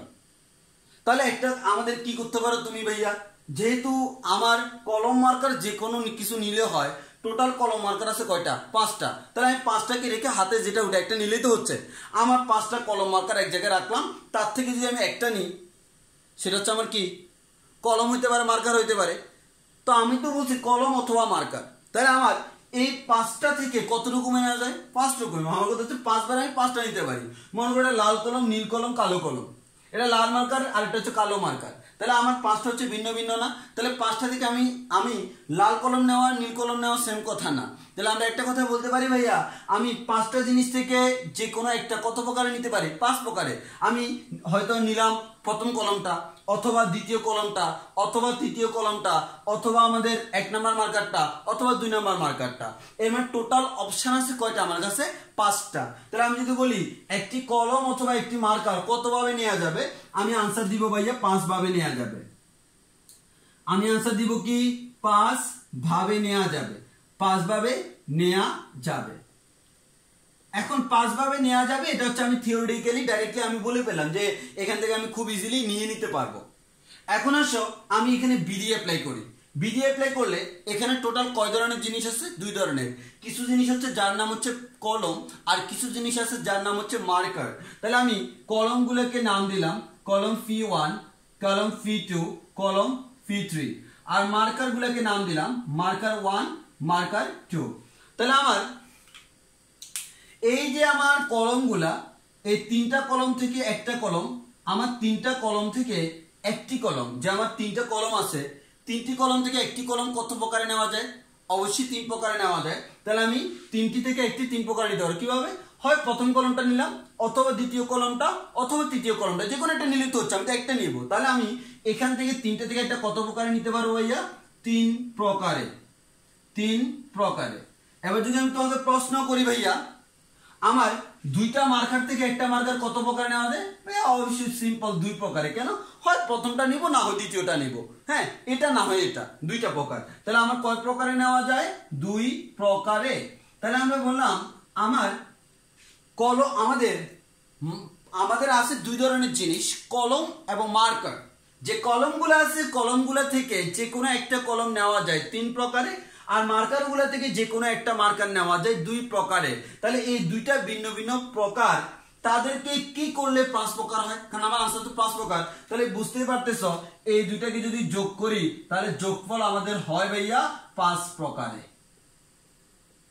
এবং এটাই হচ্ছে আমার গণনার যোজন বিধি। এটা হচ্ছে কোন বিধি? যোজন বিধি। তাহলে আমরা বলতে পারি 5 ভাবে নেওয়া যাবে। তাহলে আমরা এটাকে বলতে পারি হচ্ছে 3 ভাবে কলম প্লাস 2 ভাবে। অর্থাৎ তুমি তো যে কোনো একটা নিলে হচ্ছে, অথবা, তাহলে আমরা এটা অথবা এটা নিলে হচ্ছে। তাহলে আমরা বলতে পারি এই যোগটা আমরা ইউজ করতেছি কখন? যখন হচ্ছে আমার ইউজ করা হচ্ছে অথবা। কি ইউজ করা হচ্ছে? অথবা। অথবা যখন ইউজ করা হয়, বা আমরা যদি বা ইউজ করি, অথবা বা যখন আমরা ইউজ করি, ইংলিশে বলতে হয় অর, যখন আমরা ইউজ করি তখন হচ্ছে গণনার যোজন বিধি। তাহলে আমরা যেখানেই দেখবো ভাইয়া, যেখানেই দেখবো আমাদের কি করা হয়, অথবা আমাদের বা ইউজ করা হয়। তাহলে জিনিসটা হচ্ছে কেমন? এটা বা এটা, এটা বা এটা, এর মানে যে কোনো একটা হলে হচ্ছে। তাহলে বলতো এই অপশনগুলা, এগুলোকে একটা একটার উপর ডিপেন্ড করতেছে যে এটার সাথে এটা হইতে হবে, এটার সাথে এটা হইতে হবে, না, এটা বা এটা যে কোনো একটা হলে হচ্ছে। তাহলে আমরা বলতে পারি এই জিনিসগুলা আমাদের পরস্পর কেমন? ইন্ডিপেন্ডেন্ট বা স্বাধীন। ইন্ডিপেন্ডেন্ট। তাহলে আমরা কয়েকটা কথা বলতে পারি হচ্ছে কি কি ভাইয়া? আমার যদি এই কাজটা করা লাগে, তাহলে আমি যদি বলি আমাদের যোজন বিধি কি বলে? আমার যোজন বিধি আমি কখন করব? আমি বলবো 1 নাম্বার কথা হচ্ছে, আমার যদি আমরা দেখি কোথাও 2টা জিনিসের মধ্যে বা 2টা ভিন্ন ভিন্ন জায়গায় আমার বা অথবা ইউজ করা হলো, বা অথবা এই 2টার যে কোনো একটা ইউজ করলে, 2টা সেম কথা, তাহলে আমরা যোজন বিধি ইউজ করব। আর 2 নাম্বার হচ্ছে যদি আমার 2টা জিনিস পরস্পর স্বাধীন বা ইন্ডিপেন্ডেন্ট হয়, যদি স্বাধীন বা ইন্ডিপেন্ডেন্ট হয় তখন আমরা বলতে পারবো আমরা যোজন বিধি ইউজ করব। তাহলে আমার যোজন বিধি অনুযায়ী কি বলে? আমরা বলতে পারি আমাদের m প্রকারে বা n প্রকারে যদি হয়, m প্রকারে বা n প্রকারে, যখন আমি বা ইউজ করলাম, m প্রকারে বা n প্রকারে বা ইউজ করলাম, তখন যোজন বিধি আমাকে বলে টোটাল হবে m প্লাস n প্রকারে। টোটাল হবে কত প্রকারে? m প্লাস n প্রকারে। এটি হচ্ছে আমার যোজন বিধি। তাহলে আমরা কি বললাম? যোজন বিধি আমার কি বলে? যদি আমি 2টা জিনিসের মধ্যে অথবা ব্যবহার করি, এটা অথবা এটা, দ্যাট মিন্স আমার একটার সাথে আরেকটা ডিরেক্টলি কোনো রিলেশন নাই, আমাদের 2টা জিনিস ইন্ডিপেন্ডেন্ট, একটা এটা হইলো ওইটা হইলো, একটার সাথে আরেকটা ডিরেক্ট কোনো রিলেশন নাই, যে কোনো একটা আমি চুজ করতে পারতেছি, আমার স্বাধীনতা আছে, হ্যাঁ, তখন আমি তাকে বলতেছি কি ভাইয়া? সেটা হচ্ছে আমার যোজন বিধি। আর সহজে আমাদের বোঝার জন্য কি বলবো? যদি কোথাও আমরা দেখি বা অথবা, এবং আমরা যদি বা অথবা দেখি, আবার যদি কোথাও দেখি 2টা জিনিস পরস্পর স্বাধীন, তখন আমি তাকে বলবো হচ্ছে সেটা হচ্ছে গণনার যোজন বিধি। তো আমি আশা করি তোমরা বুঝতে পারছো গণনার যোজন বিধি জিনিসটা কি। তাহলে আমরা যখন প্র্যাকটিক্যাল আমরা ইউজ করব, তখন তোমাদের কনসেপ্টগুলো আরো বেশি ক্লিয়ার হবে। 2টা কথা মাথায় রাখবা, আমাদের বা অথবা ইউজ করলে আর স্বাধীন বা ইন্ডিপেন্ডেন্ট হলে আমরা গণনার যোজন বিধি ইউজ করব, মানে তাদেরকে আমরা যোগ করে দিব। তাহলে আমাদের যোজন বিধি শেষ। এবার সেম এক্সাম্পল দিয়ে আমরা এবারে ইউজ করব ভাইয়া আমরা গুণন বিধি। আমরা কি ইউজ করব ভাইয়া? আমরা গুণন বিধি ইউজ করব। তাহলে গণনার যোজন বিধিটাকে এবার আমরা একটু মুছে আমাদের যে জিনিসগুলো লাগবে আমরা একটু মুছে ফেলি, যে আমাদের গণনার এবার হচ্ছে আমাদের গুণন বিধি। এবারেও আমরা ভাইয়া সেম ভাবে বলতেছি আমার কাছে 3টা কলম আছে 2টা মার্কার আছে। এবার তোমাকে আমি বললাম ভাইয়া আমাদের একটি কলম এবং একটি মার্কার, একটি কলম এবং একটি মার্কার কত প্রকারে নেওয়া যাবে। হ্যাঁ, একটি কলম এবং একটি মার্কার কত প্রকারে নেওয়া যাবে। তখন যদি তুমি চিন্তা করে দেখো বা একটু খেয়াল করে দেখি তো, আমার একটি কলম এবং একটি মার্কার, তাহলে তোমাকে একটি কলম নিতে হবে এবং তার সাথে একটা মার্কার নিতে হবে। 2টা কলম নিলে হচ্ছে না, 2টা মার্কার নিলে হচ্ছে না, একটা নিতে হবে কলম, একটা নিতে হবে মার্কার। তাহলে ফর এক্সাম্পল তুমি নিলা প্রথম কলমটা, ওই প্রথম কলমের হয় তুমি প্রথম কলমটা নিলা, এই প্রথম কলমের সাথে মার্কার প্রথমটাও নিতে পারো, মার্কার দ্বিতীয়টাও নিতে পারো। কারণ প্রথম কলম প্রথম মার্কার আর প্রথম কলম দ্বিতীয় মার্কার এই 2টা কথা সেম না। প্রথম কলম প্রথম মার্কার আর প্রথম কলম দ্বিতীয় মার্কার এই 2টা জিনিস সেম না, এই 2টা হচ্ছে ভিন্ন ভিন্ন সাজানো। একইভাবে তুমি 2 নম্বর কলমটা নিলা, তার সাথে মার্কার নিতে পারো প্রথমটা, আবার তার সাথে মার্কার নিতে পারো দ্বিতীয়টা। তাহলে দ্বিতীয় কলমের সাথে প্রথম মার্কার যে কথা আর দ্বিতীয় কলমের সাথে দ্বিতীয় মার্কার সেম কথা না, 2টা আমার ভিন্ন ভিন্ন জিনিস। সিমিলারলি আমরা 3 নম্বর কলমের সাথে প্রথম মার্কারও নিতে পারি, আমরা দ্বিতীয় মার্কারও নিতে পারি। তাহলে 3 নম্বর কলমের সাথে 1 নম্বর মার্কার বা 3 নম্বর কলমের সাথে আমাদের 3 নম্বর কলমের সাথে 1 নম্বর মার্কার অথবা 3 নম্বর কলমের সাথে 2 নম্বর মার্কার। তাহলে একটু খেয়াল করো, তাহলে আমি কত প্রকারে নিতে পারতেছি। আমি প্রথম কলম তার সাথে প্রথম মার্কার, দ্বিতীয় কলমের সাথে প্রথম কলমের সাথে দ্বিতীয় মার্কার, আবার দ্বিতীয় কলমের সাথে প্রথম মার্কার, দ্বিতীয় কলমের সাথে দ্বিতীয় মার্কার, আবার তৃতীয় কলমের সাথে প্রথম মার্কার, তৃতীয় কলমের সাথে আমাদের দ্বিতীয় মার্কার। তাহলে টোটাল যদি আমি জিজ্ঞেস করি ভাইয়া কত প্রকারে পারছি, আমি বলবো ভাইয়া 6 প্রকারে। কয় প্রকারে? 6 প্রকারে। এখন তুমি খেয়াল করো টোটাল আমার প্রকার আছে কয়টা, আমার আছে 3টা মার্কার। এবার আমি কি করব, 3টা মার্কার এবং আমরা 3টা মার্কার থেকে যে কোনো একটা নিব। আমার কয় প্রকারে নেওয়া যায়? 3 প্রকারে। আবার 2টা মার্কার থেকে যে কোনো একটা নিব, কত প্রকারে নেওয়া যায়? 3 প্রকারে। এবার দেখো তুমি খালি এটা নিলে হচ্ছে না, খালি এটা নিলে হচ্ছে না, এটার সাথে এটা নিতে হচ্ছে। তাহলে আমি এটার সাথে যখন এটা নিব, তাহলে এটার সাথে এটা আর এটার সাথে এটা কিন্তু সেম কথা না। তাহলে আমি কার সাথে কার রিলেশন করছি সেটা কিন্তু এটা ফ্যাক্ট। তাহলে এবার কি সেটা ইন্ডিপেন্ডেন্ট বলা যায়? না ভাইয়া, এবার হচ্ছে সে ডিপেন্ড করতেছে। আমি মার্কার 1 চুজ করব, আমি মনে করো কলম 1 চুজ করব, তার সাথে মার্কার 1 চুজ করা আর মার্কার 2 চুজ করা সেম কথা না। আমাদের ওই কারণে এটা হচ্ছে কি ভাই, ডিপেন্ডেন্ট। যদি ডিপেন্ডেন্ট হয় অথবা আমি এটা এবং এটা নিচ্ছি এরকম হয়, তখন হচ্ছে গণনার কোন বিধি? গুণন বিধি। কেন? কারণ তুমি 3 প্রকার আর 2 প্রকার থেকে 6 প্রকারে আনবা কিভাবে? অবশ্যই ভাইয়া গুণ করে আনবো। তাহলে এই দুটো যদি আমি গুণ করে দিই, তাহলে আমি পাবো হচ্ছে কত প্রকারে ভাইয়া? 6 প্রকারে। এটাকে আমরা বলতেছি গণনার গুণন বিধি। তাহলে আমরা এই 6 প্রকারে কিভাবে পাচ্ছি? আমরা বলতে পারি 3 প্রকারে ইনটু 2 প্রকারে। এখান থেকে আমি টোটাল বলতে পারি আমি পাচ্ছি 6 প্রকারে।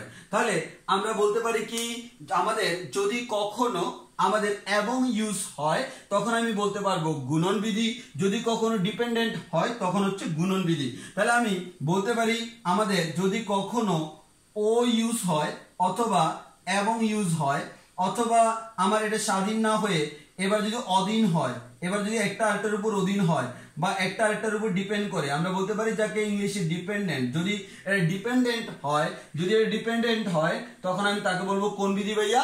গুণন বিধি। তাহলে আমার এখানে এবার বায়ের বদলে কি থাকবে? ও থাকবে। তাহলে আমার এটা m প্লাস n এর বদলে কি হবে? m ইন্টু n প্রকারে। যদি আমার একটা m প্রকারে হয় আর একটা n প্রকারে হয়, তারা যদি গুণন বিধি অনুযায়ী আমার সম্পর্ক প্রকাশ করে, তখন হবে আমাদের m ইন্টু n প্রকারে। টোটাল আমাদের সাজানো সংখ্যা। তাহলে আমরা আশা করি বুঝতে পারছি গুণন বিধিটা কি জিনিস ভাইয়া। তাহলে অলরেডি আমি বললাম কি, তাহলে আমাদের বেসিক পার্থক্যটা কি, যদি কোথাও দেখো অথবা বা ডিপেন্ডেন্ট ইন্ডিপেন্ডেন্ট স্বাধীন, তখন হবে যোজন বিধি। আর যদি কখনো দেখো এবং ইউজ হচ্ছে, অথবা আমরা বলতে পারি একটা একটু ডিপেন্ডেন্ট, এটার সাথে এটাও নিতে হবে, এটার সাথে এটাও নিতে হবে, এটার সাথে এটা নেওয়া যায়, আবার এটার সাথে এটা নেওয়া যায়, এই টাইপসের জিনিসের ক্ষেত্রে কি বলবো ভাইয়া? গুণন বিধি বলবো। তাহলে কখন যোজন বিধি কখন গুণন বিধি এটা আমাকে বুঝতে হবে। আমি অলরেডি প্রাইমারি লেভেলের যে আইডিয়া সেটা তোমাদেরকে দিয়ে দিলাম। এখন তোমার নেক্সট কাজ হচ্ছে ভাইয়া এই যে এর থেকে এক্সট্রা আইডিয়া যদি নিতে হয় তোমাকে যে কাজটা করতে হবে সেটা হচ্ছে ম্যাথগুলো প্র্যাকটিস করতে হবে। অর্থাৎ ম্যাথ যখন আমরা করব, আমরা তো এগুলো শিখতেছি কেন, বিন্যাস সমাবেশের এখনো কিন্তু আমরা যা করছি এখান থেকে কখনো পরীক্ষা আসবে না। অর্থাৎ তুমি বইয়ের ম্যাথগুলো যদি করতে হয়, প্রাইমারি যে আমাদের জিনিসগুলো লাগে, প্রাইমারি আমার কি কি লাগে সেই জিনিসগুলোর জন্য আমরা এই কাজগুলো করতেছি। অর্থাৎ প্রাইমারিতে আমাদের লাগবে যোজন বিধি, গুণন বিধি, এগুলো আমরা প্রত্যেকটা ম্যাথে অ্যাপ্লাই করব। কিন্তু তুমি ম্যাথে যেয়ে যখন করবা তখন তো আবার আমাদের ডিরেক্টলি অ্যাপ্লাই করতে গেলে ঝামেলায় পড়ে যাবে। তখন তোমার মনে প্রশ্ন আসবে, কেন যোগ করলাম, কেন গুণ করলাম, যোজন বিধি কি, গুণন বিধি কি, ওই জন্য আমরা আগে পড়াচ্ছি। আর একটা জিনিস মাথায় রাখবো, পড়াশোনা করবা সিরিয়ালি, প্রপার সিরিয়াল মেনটেন করতে হবে। অর্থাৎ তুমি আরেক জায়গায় মাঝখানে যেয়ে চিন্তা করলা, মানে আমি এটা মনে করে এখন পড়াই নেই, পড়ার একটা ম্যাথ করাচ্ছি, ম্যাথের মাঝখানে যদি এটা বুঝাই জিনিসটা ভালো লাগবে না। আমরা আগে থেকে জানি আমার এটা লাগবে, আমরা আগে সুন্দরভাবে বুঝাই দিলাম। এবার ম্যাথে আমরা ফটাফট ইউজ করবো, কোনো সমস্যা নেই। তখন সুবিধা হবে কি, এখানে যদি আমার কোনো লেখা থেকে থাকে ম্যাথে ইউজ করতে করতে দেখবা অটোমেটিক জিনিসটা তোমার ফুললি ক্লিয়ার হয়ে গেছে। এবার সবাইয়া তাহলে আমাদের যোজন বিধি শেষ, গুণন বিধি শেষ। এই দুটো বিধি দিয়ে আমরা আমাদের ম্যাথগুলো করে ফেলতে পারবো। অর্থাৎ প্রত্যেকটা ম্যাথে আমাদের এরকম বিধি লাগবে, হ্যাঁ, যোজন বিধি, গুণন বিধি। এবার আসো, তাহলে আমরা জানলাম এই যোজন বিধি, গুণন বিধি আমাদের দুইটা জায়গায় লাগবে, বিন্যাস, সমাবেশ। এতক্ষণ পর্যন্ত আমরা যা যা পড়লাম এগুলো হচ্ছে অনলি আমাদের বিন্যাসের জন্য, আবার সমাবেশের জন্য। এবার আমরা একটা জিনিস করবো, এটা এমসিকিউ তো অনেক সময় আসতে পারে, হ্যাঁ, অনেক সময় আসতে পারে কি, যে আমি একটা এক্সাম্পল দেখাই তোমাকে। আমার কাছে এ একটা জায়গা আছে, এ থেকে তুমি বিতে যাওয়ার রাস্তা হচ্ছে একটা, মানে তুমি এ থেকে বিতে যাবা, কয়টা রাস্তা দিয়ে যেতে পারবা, একটা রাস্তা দিয়ে। আবার বি থেকে সিতে যাওয়ার জন্য আমার রাস্তা আছে ভাইয়া তিনটা। তাহলে একটু খেয়াল করো, আমি যদি বলি ভাইয়া তোমাকে এ থেকে বিতে যাওয়ার রাস্তা কয়টা, একটা, তাহলে বলো তো এ থেকে বিতে কয়ভাবে যাওয়া যায়, ভাইয়া আমার একভাবে যাওয়া যায়, একভাবে। আবার বি থেকে সিতে কয়ভাবে যাওয়া যায়, তিনভাবে, তিনটা রাস্তা, এই রাস্তা দিয়ে যেতে পারি, এটা দিয়ে যেতে পারি, এটা দিয়ে যেতে পারি, তাহলে কয়ভাবে, ভাই তিনভাবে। তাহলে আমি যদি বলি ভাইয়া এবার তুমি এ থেকে বিতে যাইতে পারো একভাবে, এ থেকে বিতে যাইতে পারো একভাবে বা এক প্রকারে, আবার তুমি বি থেকে সিতে যেতে পারো তিন প্রকারে। এবার আমি যদি তোমাকে জিজ্ঞেস করি তুমি এ থেকে সিতে যাইতে পারবা কত প্রকারে, তাহলে আমার এ থেকে সিতে যাইতে পারবো কত প্রকারে, আমরা বলতে পারবো কিভাবে, দেখো আমি সিম্পল একটা এক্সাম্পল দেখাই। আমি এ থেকে বিতে যাব, দেন এদিকে যাব, এক প্রকার। আমি এ থেকে বিতে যাব, দেন সোজা যাব, আরেক প্রকার। আমি এ থেকে বিতে যাব, দেন এদিকে যাব, এটা আরেক প্রকার। তাহলে আমাদের দেখলাম কি, আমার টোটাল তিন ভাবে যাইতে পারছি, আনসার তিন। কিন্তু আমরা তো এভাবে তিন বলবো না, আমরা আমাদের বিধি দিয়ে বলবো। তাহলে বিধি দিয়ে যদি বলি আসলে কিভাবে, দেখো আমার এখানে প্রথমত আসো, তুমি এ থেকে সিতে যাইতে হইলে আমার কি করতে হবে, এ থেকে বিতে যাইতে হবে এবং বি থেকে সিতে যাইতে হবে। তুমি কি বলতে পারবা এ থেকে বি অথবা বি থেকে সি যাইলে হবে না, এ থেকে সিতে যাইতে হলে এ থেকে বিতেও যাইতে হবে এবং তার পাশাপাশি বি থেকে সিতেও যাইতে হবে। তাহলে কোন ধরনের সম্পর্ক, এবং সম্পর্ক, এটা এবং এটা। এবার আসো, তাহলে আমার কোন বিধি, গুণন বিধি। এবার আসো হচ্ছে আমার ডিপেন্ডেন্ট ইন্ডিপেন্ডেন্ট। আচ্ছা আমি এ থেকে বিতে যাইয়া দেন বি থেকে সিতে যাব, তাহলে একটু খেয়াল করে দেখো তো আমার এই রাস্তা এদের মধ্যে একটা ইন্টারেকশন আছে কিনা, জি ভাইয়া আছে। আমি শুধু এটা ইউজ করতে পারবো না, শুধু এটা ইউজ করতে পারবো না, দুইটাই আমাকে ইউজ করতে হবে, এটা এবং এটা। তাহলে কোন বিধি, গুণন বিধি। তাহলে আমি টোটাল কত প্রকারে, আমি বলবো এভাবে, আমাদের টোটাল প্রথমটা এক প্রকারে, পরেরটা তিন, তাহলে 1 × 3 সমান হচ্ছে ভাইয়া আমাদের 3 প্রকারে আমরা যাইতে পারবো। তাহলে টোটাল কয় প্রকারে যাইতে পারবো আমরা, 3 প্রকারে আমরা এ থেকে সিতে যেতে পারবো। এবার আসো ভাইয়া আমার এ থেকে বিতে যাওয়ার ধরে নিলাম রাস্তা আছে আমার দুইটা, আবার বি থেকে সিতে যাওয়ার রাস্তা আছে আমি ধরে নিলাম তিনটা। কয়টা ধরে নিলাম, তিনটা। তাহলে একটু খেয়াল করে দেখি, যদি আমার তিনটা থাকে, আমার যদি তিনটা রাস্তা থাকে তাহলে আমি কয়ভাবে যাইতে পারি, প্রথম কথা এ থেকে বিতে আমি কয় প্রকারে যাইতে পারি ভাইয়া, 2 প্রকারে, এভাবে এই রাস্তা বা এই রাস্তা। তাহলে আমরা কয় প্রকারে যাইতে পারি, 2 প্রকারে। এখন যদি জিজ্ঞেস করি বি থেকে সিতে কয় প্রকারে যাওয়া যায়, 1 প্রকার, 2 প্রকার, 3 প্রকার, তাহলে বলতে পারি 3 প্রকারে যাইতে পারি। ওকে, তাহলে আমাদের এ থেকে বিতে যাইতে পারি 2 প্রকারে, আবার বি থেকে সিতে যাইতে পারি 3 প্রকারে। এখন যদি আমি প্রশ্ন করি ভাইয়া তুমি এ থেকে সিতে কত প্রকারে যাইতে পারবা, তাহলে আমার আনসার আসবে হচ্ছে কোন ধরনের বিধি ভাইয়া? গুণন বিধি। কেন গুণন বিধি সেটা আমার আর ব্যাখ্যা করার কোনো অবকাশ নাই। তাহলে আমরা বলতে পারবো আমাদের আনসার হবে প্রথমটা 2 প্রকারে, পরেরটা 3 প্রকারে, 3 দুগুণ 6 প্রকারে যাইতে পারবো। এই 3 একে 3 প্রকারে, 6 আমাদের 6 প্রকারে যাইতে পারবো। তো কেউ যদি আমাকে জিজ্ঞেস করবে 6 প্রকার দেখাই দেন, এই দেখো আমি জাস্ট এটা দেখাচ্ছি, পরে আর দেখাবো না, পরেগুলো আর কমপ্লেক্স হয়ে যাবে। এই রাস্তায় যাইয়া এটা, এই রাস্তায় যাইয়া এটা, এই রাস্তায় যাইয়া এটা, 3 প্রকার। আবার এই রাস্তায় যাইয়া এটা, এই রাস্তায় যাইয়া এটা, এই রাস্তায় যাইয়া এটা, 3 প্রকার, 6 প্রকার মিলে গেছে। তাহলে আমরা এভাবে করতে পারবো, তবে আমরা ওইভাবে করবো না, আমরা ডাইরেক্ট বলে দিব। এবার আসো, এবার তোমাকে বললাম আমাদের সিম্পল, তোমাকে বললাম এ থেকে ভাইয়া বিতে যাওয়ার রাস্তা হচ্ছে 2টা, দেন বি থেকে সিতে যাওয়ার রাস্তা হচ্ছে আমাদের ভাইয়া রাস্তা হচ্ছে আমাদের 4টা। রাস্তা হচ্ছে কয়টা ভাইয়া? 4টা। আবার সি থেকে ডিতে যাওয়ার রাস্তা হচ্ছে ভাইয়া 3টা। সি থেকে ডিতে যাওয়ার রাস্তা 3টা। তাহলে আমি যদি তোমাকে বলি ভাইয়া এ থেকে, একটু ভালো করে খেয়াল করে দেখো, এ থেকে বিতে যাওয়া যায় কয় প্রকার ভাইয়া? 2 প্রকারে। এবার আসো, বি থেকে সিতে যাওয়া যায় কয় প্রকারে ভাইয়া? 4 প্রকারে। এবার আসো ভাইয়া, আমাদের সি থেকে ডিতে যাওয়া যায় কয় প্রকারে ভাইয়া? 3 প্রকারে। তাহলে আমি কোত্থেকে কোথায় যেতে চাচ্ছি? এবার আমি তোমাকে কয়েকটা কোয়েশ্চেন করলাম, দেখো আমি তোমাকে কয়েকটা কোয়েশ্চেন করতে পারি। ভাইয়া তুমি এ থেকে সিতে যাও, তাহলে তুমি যদি এ থেকে সিতে যাও কত প্রকারে যাইতে পারবা? আবার তোমাকে বললাম তুমি বি থেকে ডিতে যাও, তুমি বি থেকে ডিতে যাইতে হলে কয় প্রকারে যাইতে পারবা? আবার তোমারে বললাম তুমি ডিরেক্টলি এ থেকে ডিতে যাও, কত প্রকারে যাইতে পারবা? তাহলে এবার আশা করি আমাদের কারো কোনো সমস্যা হবে না। তুমি কোথায় কোথায় যাবা? এ থেকে শুরু করে সিতে। তাহলে এ থেকে সিতে যাইতে হলে প্রথমে বিটা ক্রস করতে হবে, তাহলে এ থেকে বি, বি থেকে সি। তাহলে এটা এবং এটা কয় প্রকার? 2 প্রকার আর 4 প্রকার। তাহলে আমরা বলতে পারি টোটাল আনসার হচ্ছে 2 × 4 মান হচ্ছে 8 প্রকারে। হ্যাঁ, 8 প্রকারে। এবার হচ্ছে ভাই আমি বি থেকে ডিতে যাব, তাহলে বি থেকে ডিতে যাওয়া মানে কি? বি থেকে সিতে যাওয়ার প্রকার কয়টা? 4টা। আবার সি থেকে ডিতে যাওয়ার প্রকার 3টা। টোটাল প্রকার কয়টা? 4 × 3 = 12টা। তাহলে 4 × 3 সমান হচ্ছে ভাইয়া কত প্রকার? 12 প্রকার। এবার আমি বললাম ভাইয়া তুমি কি করবা? তুমি এ থেকে ডিরেক্টলি ডিতে যাবা, এ থেকে ডি পর্যন্ত যাবা। তাহলে এ থেকে বিতে যাইতে হবে, দেন বি থেকে সিতে, দেন সি থেকে ডিতে। 2 প্রকার, 4 প্রকার, 3 প্রকার। তাহলে আমরা বলতে পারি 2 × 4 × 3। তাহলে আমরা বলতে পারি 4 2 8, 3 8 24। 24 প্রকারে আমরা যেতে পারবো। 24 প্রকারে আমরা কি করতে পারবো? এ থেকে ডিতে যেতে পারবো। এবার তোমাকে আমি বললাম ভাইয়া আমার এটা হচ্ছে এ, এটা হচ্ছে বি, এটা হচ্ছে সি, এটা হচ্ছে ডি। তাহলে দেখো আমি বললাম এ থেকে বিতে 2টা রাস্তা, এখানে আমার 4টা রাস্তা, এখানে আমার আবার 3টা রাস্তা। হ্যাঁ বললাম। তাহলে তুমি সিম্পল আমাকে বলো ভাইয়া আমি এটা এদিক দিয়ে যাব, এরপর এবং এদিক দিয়ে যাব এবং এদিক দিয়ে যাব, এই রাস্তা এবং এই রাস্তা এবং এই রাস্তা সব মিলিয়ে হচ্ছে আমার এ থেকে ডি। তাহলে এ থেকে ডিতে যাওয়ার রাস্তা কয় প্রকার? এক্স্যাক্টলি এটা হচ্ছে আগেরটা। এর মানে টোটাল কয় প্রকার? 24 প্রকার। এবার আমি তোমাকে বললাম ভাইয়া এই যে আমার এ থেকে ডিতে তুমি 24 প্রকারে যাইতে পারবা। এবার আমি বললাম এ থেকে ডিতে ডিরেক্টলি যাওয়া যায় একটা রাস্তা আছে, সেটা হচ্ছে আমার কি? তুমি প্লেন চালিয়ে চলে যেতে পারবা।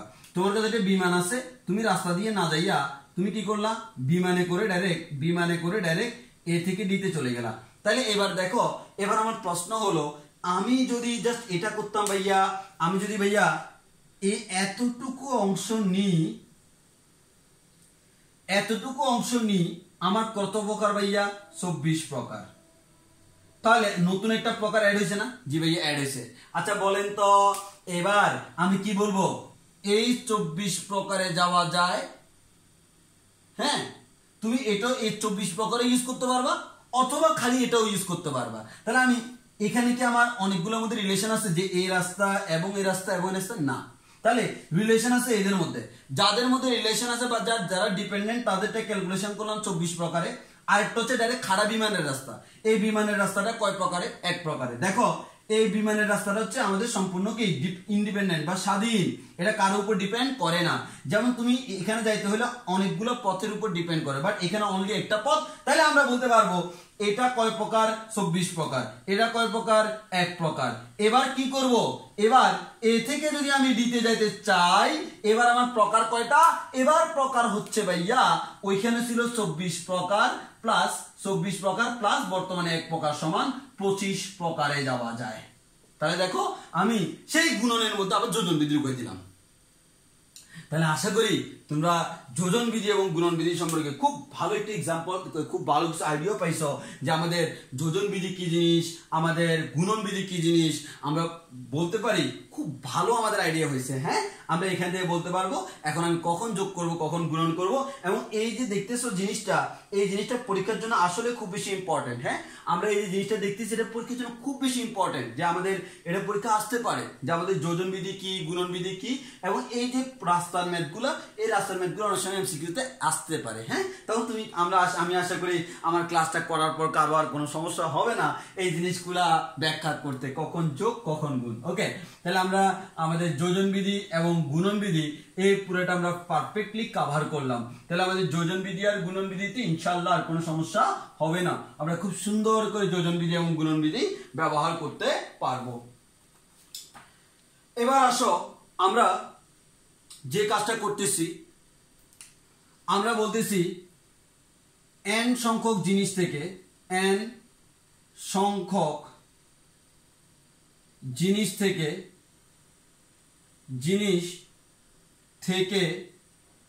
r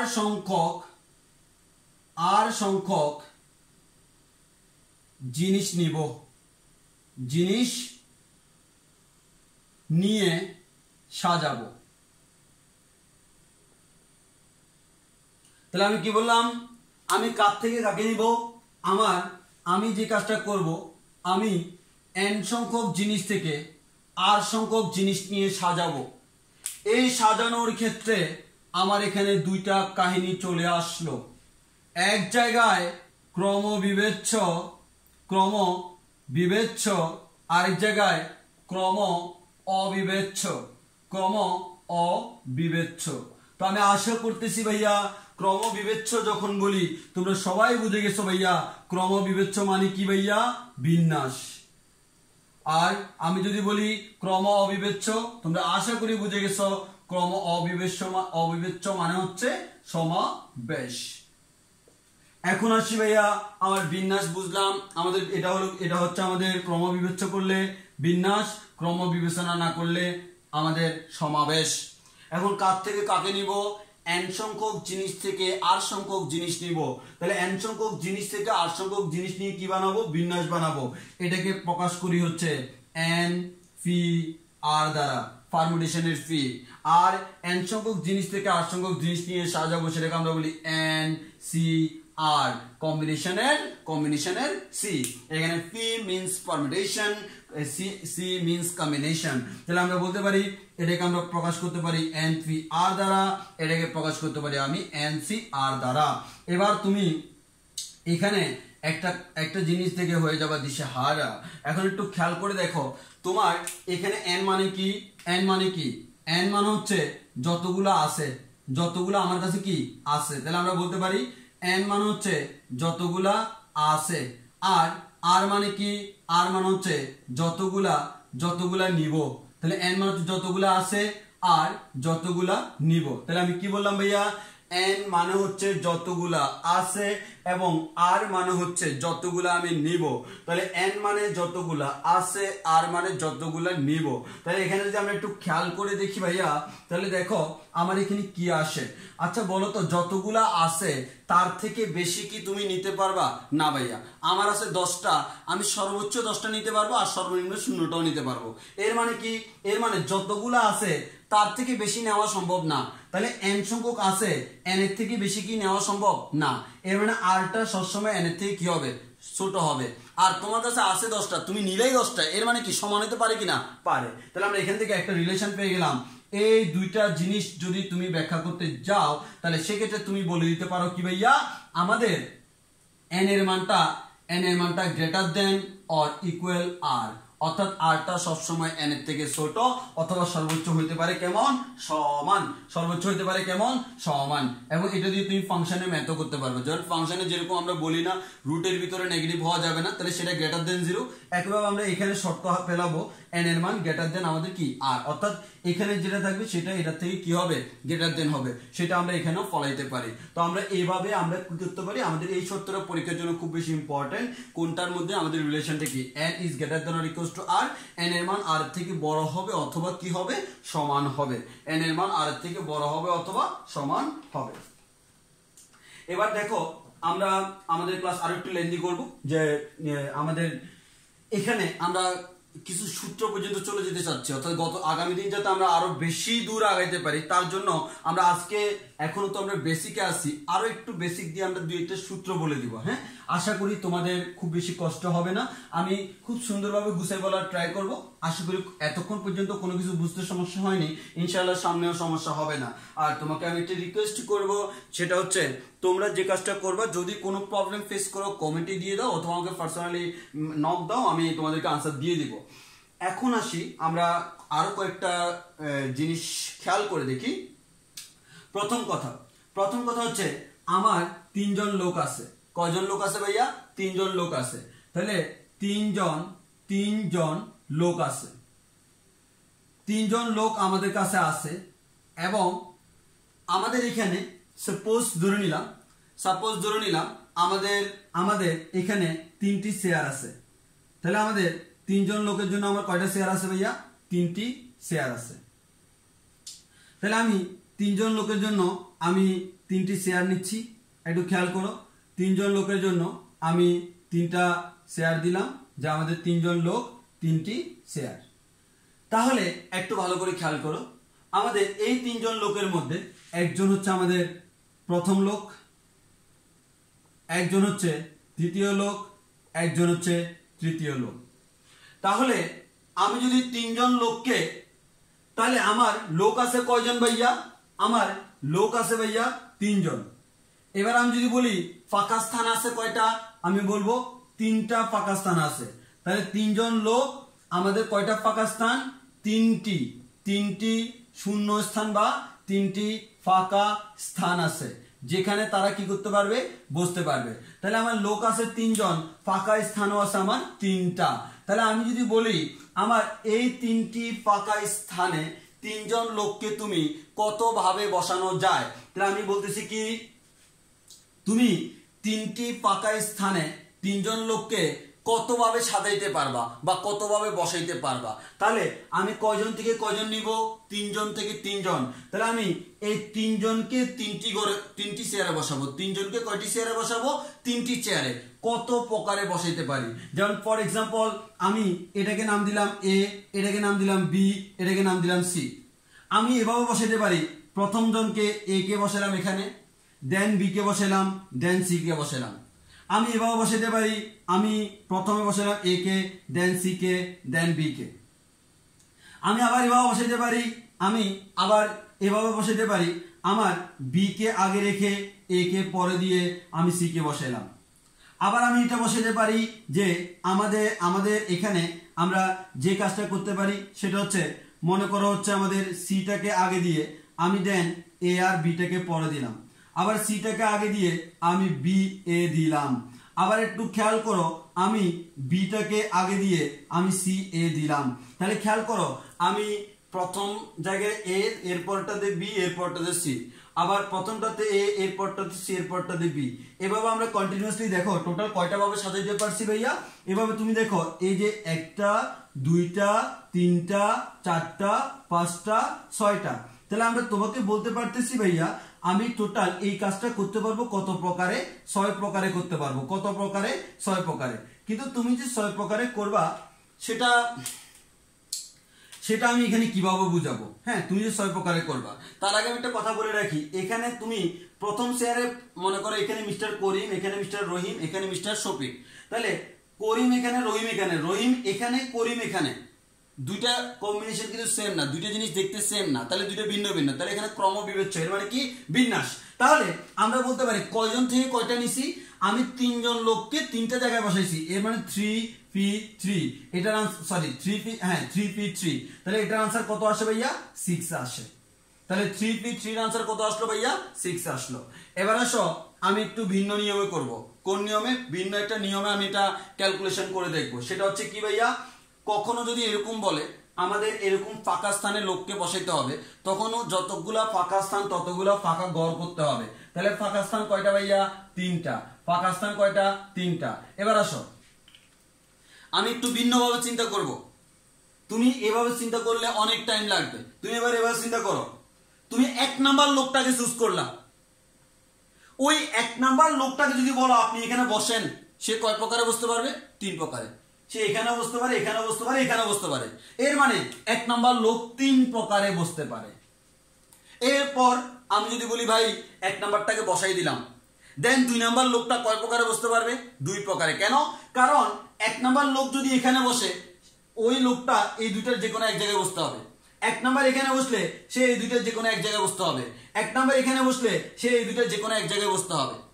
তাহলে আমরা বলতে পারি আমার 1 নাম্বার লোক বসার পরে খালি জায়গা আছে কয়টা? 2টা। তাহলে সেকেন্ড লোক কয় প্রকারে বসতে পারে? 2 প্রকারে বসতে পারে। তাহলে 2। প্রথম লোক বসলো, সেকেন্ড লোক বসলো, জায়গা খালি আছে কয়টা? 1টা। ওই একটা জায়গায় আর বাকি আছে লোক কয়জন? 1জন। কত প্রকারে বসতে পারে ভাইয়া? 1 প্রকারে বসতে পারে। সুতরাং মোট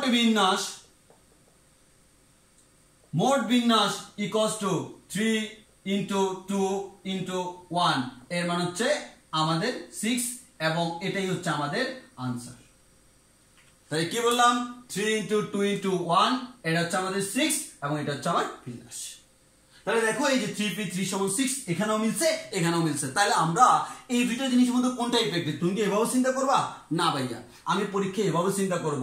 যতগুলা ফাঁকা স্থান ততগুলা ফাঁকা স্থানে আমি একটা একটা করে ভরাট করব। ওই প্রত্যেকটা ভরাট করার সময় চিন্তা করব কত ভাবে আমি ভরাট করতে পারি, দেন তুমি আনসার পেয়ে যাবা।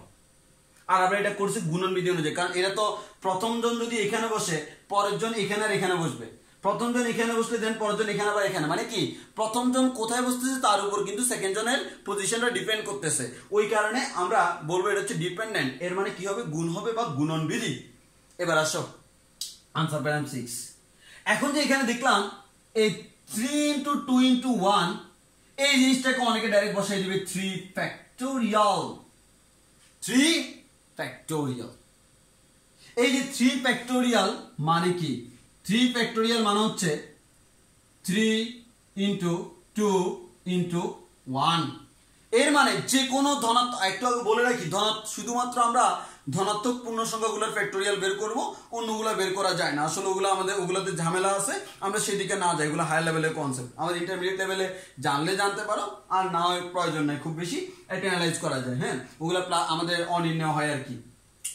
এখন আসি 3 ফ্যাক্টোরিয়াল = 3 × 2 × 1। দেন তুমি যদি সামনে আগাও, 4 ফ্যাক্টোরিয়াল মানে হচ্ছে 4 × 3 × 2 × 1। 5 ফ্যাক্টোরিয়াল মানে হচ্ছে 5 × 4 × 3 × 2 × 1। তাহলে আমরা অলরেডি ফ্যাক্টোরিয়াল জেনে গেলাম। তাহলে আমি যদি বলি ভাইয়া n ফ্যাক্টোরিয়াল মানে কি? n ফ্যাক্টোরিয়াল মানে হচ্ছে n × n-1 n-2 এভাবে, অর্থাৎ এক এক কমতে থাকবে, এক এক কমতে কমতে কমতে কমতে কত পর্যন্ত যাবে? 3 to 1। এটা হচ্ছে আমার ফ্যাক্টোরিয়াল, অর্থাৎ এক থেকে শুরু করে যে কোনো পূর্ণ সংখ্যা পর্যন্ত যদি গুণ করি তাকে আমরা বলি তার ফ্যাক্টোরিয়াল। কি বলি? ফ্যাক্টোরিয়াল। 9 10 পড়ে আসছো। এবং এই 3 ফ্যাক্টোরিয়াল এভাবে না লিখে এটাকে আমরা এভাবে লিখতে পারি। হ্যাঁ, তোমরা কনফিউজড হয়ো না যে তোমার এটা লেখা আর এটা লেখা কি সেম কথা। তাহলে আমি উপরে লিখে দিই এই 3 ফ্যাক্টোরিয়াল এবং ফ্যাক্টোরিয়াল 3 সেম কথা। হ্যাঁ, আমরা দুইভাবে লিখতে পারি। তো আমরা সাধারণত প্রথমটা ইউজ করব, সেকেন্ড আমরা ইউজ করব না। তোমার অনেক সময় পরীক্ষা থাকতে পারে, ওই জন্য জেনে রাখতে হবে এই দুইটা কেমন জিনিস, সেম জিনিস। এবার আসো একটা কাজ করি তো ভাই, আমি এখানে এতটুকু চিন্তা করি তো 4 3 2 1 এগুলোকে গুণ করলে কি হয় ভাইয়া? এগুলোকে গুণ করলে তো ভাইয়া 4 ফ্যাক্টোরিয়াল হয়। হ্যাঁ, তাহলে আমরা বলতে পারি কি? তাহলে আমরা যেটা বলতে পারি সেটা হচ্ছে ভাইয়া 5 ফ্যাক্টোরিয়াল মানে হচ্ছে 5 ইন্টু 4 ফ্যাক্টোরিয়াল, অথবা এভাবে বলতে পারি 5 ইন্টু 5 থেকে 1 কম তার ফ্যাক্টোরিয়াল। হ্যাঁ বলতে পারি অবশ্যই।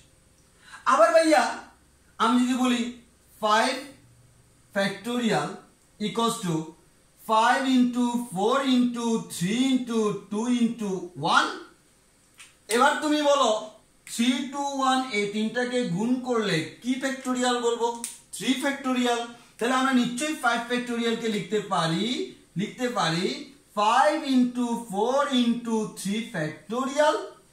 এর মানে 5 ফ্যাক্টোরিয়াল মানে হচ্ছে 5 ইন্টু 5 থেকে 1 কম ফ্যাক্টোরিয়াল, 5 থেকে 1 কম ইন্টু 5 থেকে 2 কম তার ফ্যাক্টোরিয়াল। তাহলে আমরা এভাবে বলতে পারি n ফ্যাক্টোরিয়াল যে কথা, n ইন্টু তার থেকে 1 কমের ফ্যাক্টোরিয়ালও সেম কথা। তাহলে আমি এটা দ্বারা কি শিখতেছি? কোন একটা ফ্যাক্টোরিয়াল যদি আমার জানা থাকে তার থেকে ছোট যে কোনো ফ্যাক্টোরিয়ালে রূপান্তর করা যায় কিভাবে? ওইটা ইনটু তার থেকে 1 কম ফ্যাক্টোরিয়াল। না এটা আমার হচ্ছে না, আমার আরো ছোট করতে হবে। তখন লিখতে পারবো n factorial equals to n into n minus 1 n minus 2 ও লিখতে পারবো তাকে ফ্যাক্টোরিয়াল। এর মানে এক এক কমাতে থাকো, যেখানে ইচ্ছে ওখানে ফ্যাক্টোরিয়াল থামাবা। n factorial equals to n into n minus 1 n minus 2 n minus 3 factorial, তাও কোনো সমস্যা নেই, অর্থাৎ যতগুলো লেখা যায়। তাহলে আমরা অলরেডি জেনে গেলাম ফ্যাক্টোরিয়াল জিনিসটা কি। তাহলে একটা জিনিস খেয়াল করবা, তুমি যখন 3টা থেকে 3টাই নিচ্ছ, তার আনসারটা তো 3 ফ্যাক্টোরিয়াল। তাহলে 3টা ভিন্ন ভিন্ন জিনিস থেকে যখন 3টা নিচ্ছি তখন তার আনসার যদি 3 ফ্যাক্টোরিয়াল হয়, আমি তাহলে কি বলতে পারবো n সংখ্যক ভিন্ন ভিন্ন থেকে n সংখ্যক নিলে তার আনসার n ফ্যাক্টোরিয়াল হবে।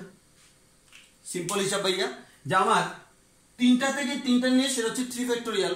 তাহলে 4টা থেকে যদি 4টা নিই 4 ফ্যাক্টোরিয়াল, 5টা থেকে 5টা নিলে 5 ফ্যাক্টোরিয়াল, n সংখ্যক থেকে n সংখ্যক নিলে n ফ্যাক্টোরিয়াল। তাহলে সুন্দর করে একটা জিনিস জেনে গেলাম, n পি n কে আমরা লিখতে পারি n ফ্যাক্টোরিয়াল। তাহলে আমরা জেনে গেলাম কি ভাইয়া, n পি n কে আমরা কি লিখতে পারি?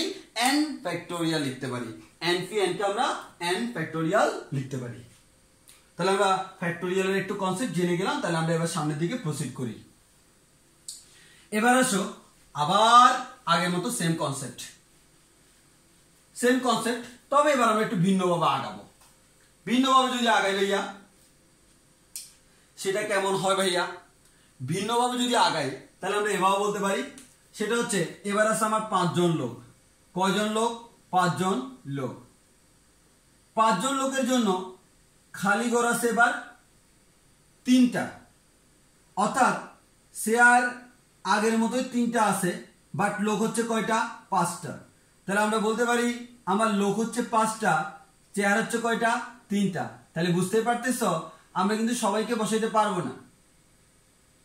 তাহলে 5 জন লোককে বসাবো কয়টা জায়গায় ভাইয়া? 3টা জায়গায়। তাহলে এটা কি বলতে পারি? 5 জন থেকে 3 জন নিব। 5p3 বলা যায় না? যেভাবে বলা যায়। এবার আমার আনসার কত হবে? দেখি একটু। ফাঁকা জায়গা কয়টা? 3টা। তাহলে 3টা ঘর করে ফেলো। এবার আসেন ভাইয়া, প্রথম যে লোকটা সে যখন আসবে এখানে, তাহলে আমাদের প্রথম যে লোকটা আমরা এখান থেকে যেটা বলতে পারি,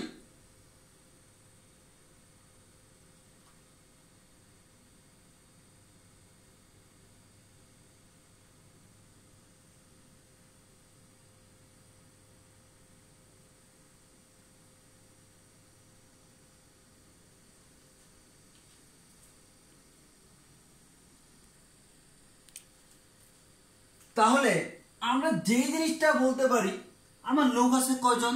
5 জন। জায়গা আছে কয়টা? 3টা। তাহলে আমি যদি বলি আমার প্রথম যে চেয়ারটা, এই চেয়ারে আমি কারা বসাবো?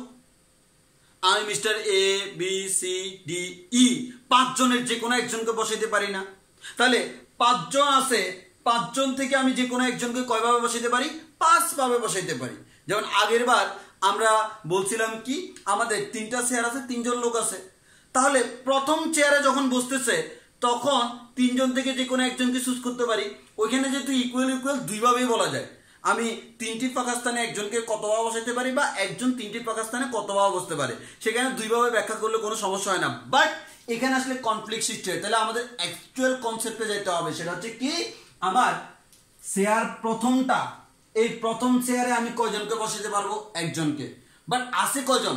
5 জন। তাহলে 5 জন থেকে যে কোনো একজনকে কতভাবে বসাতে পারি? 5 ভাবে। কেন?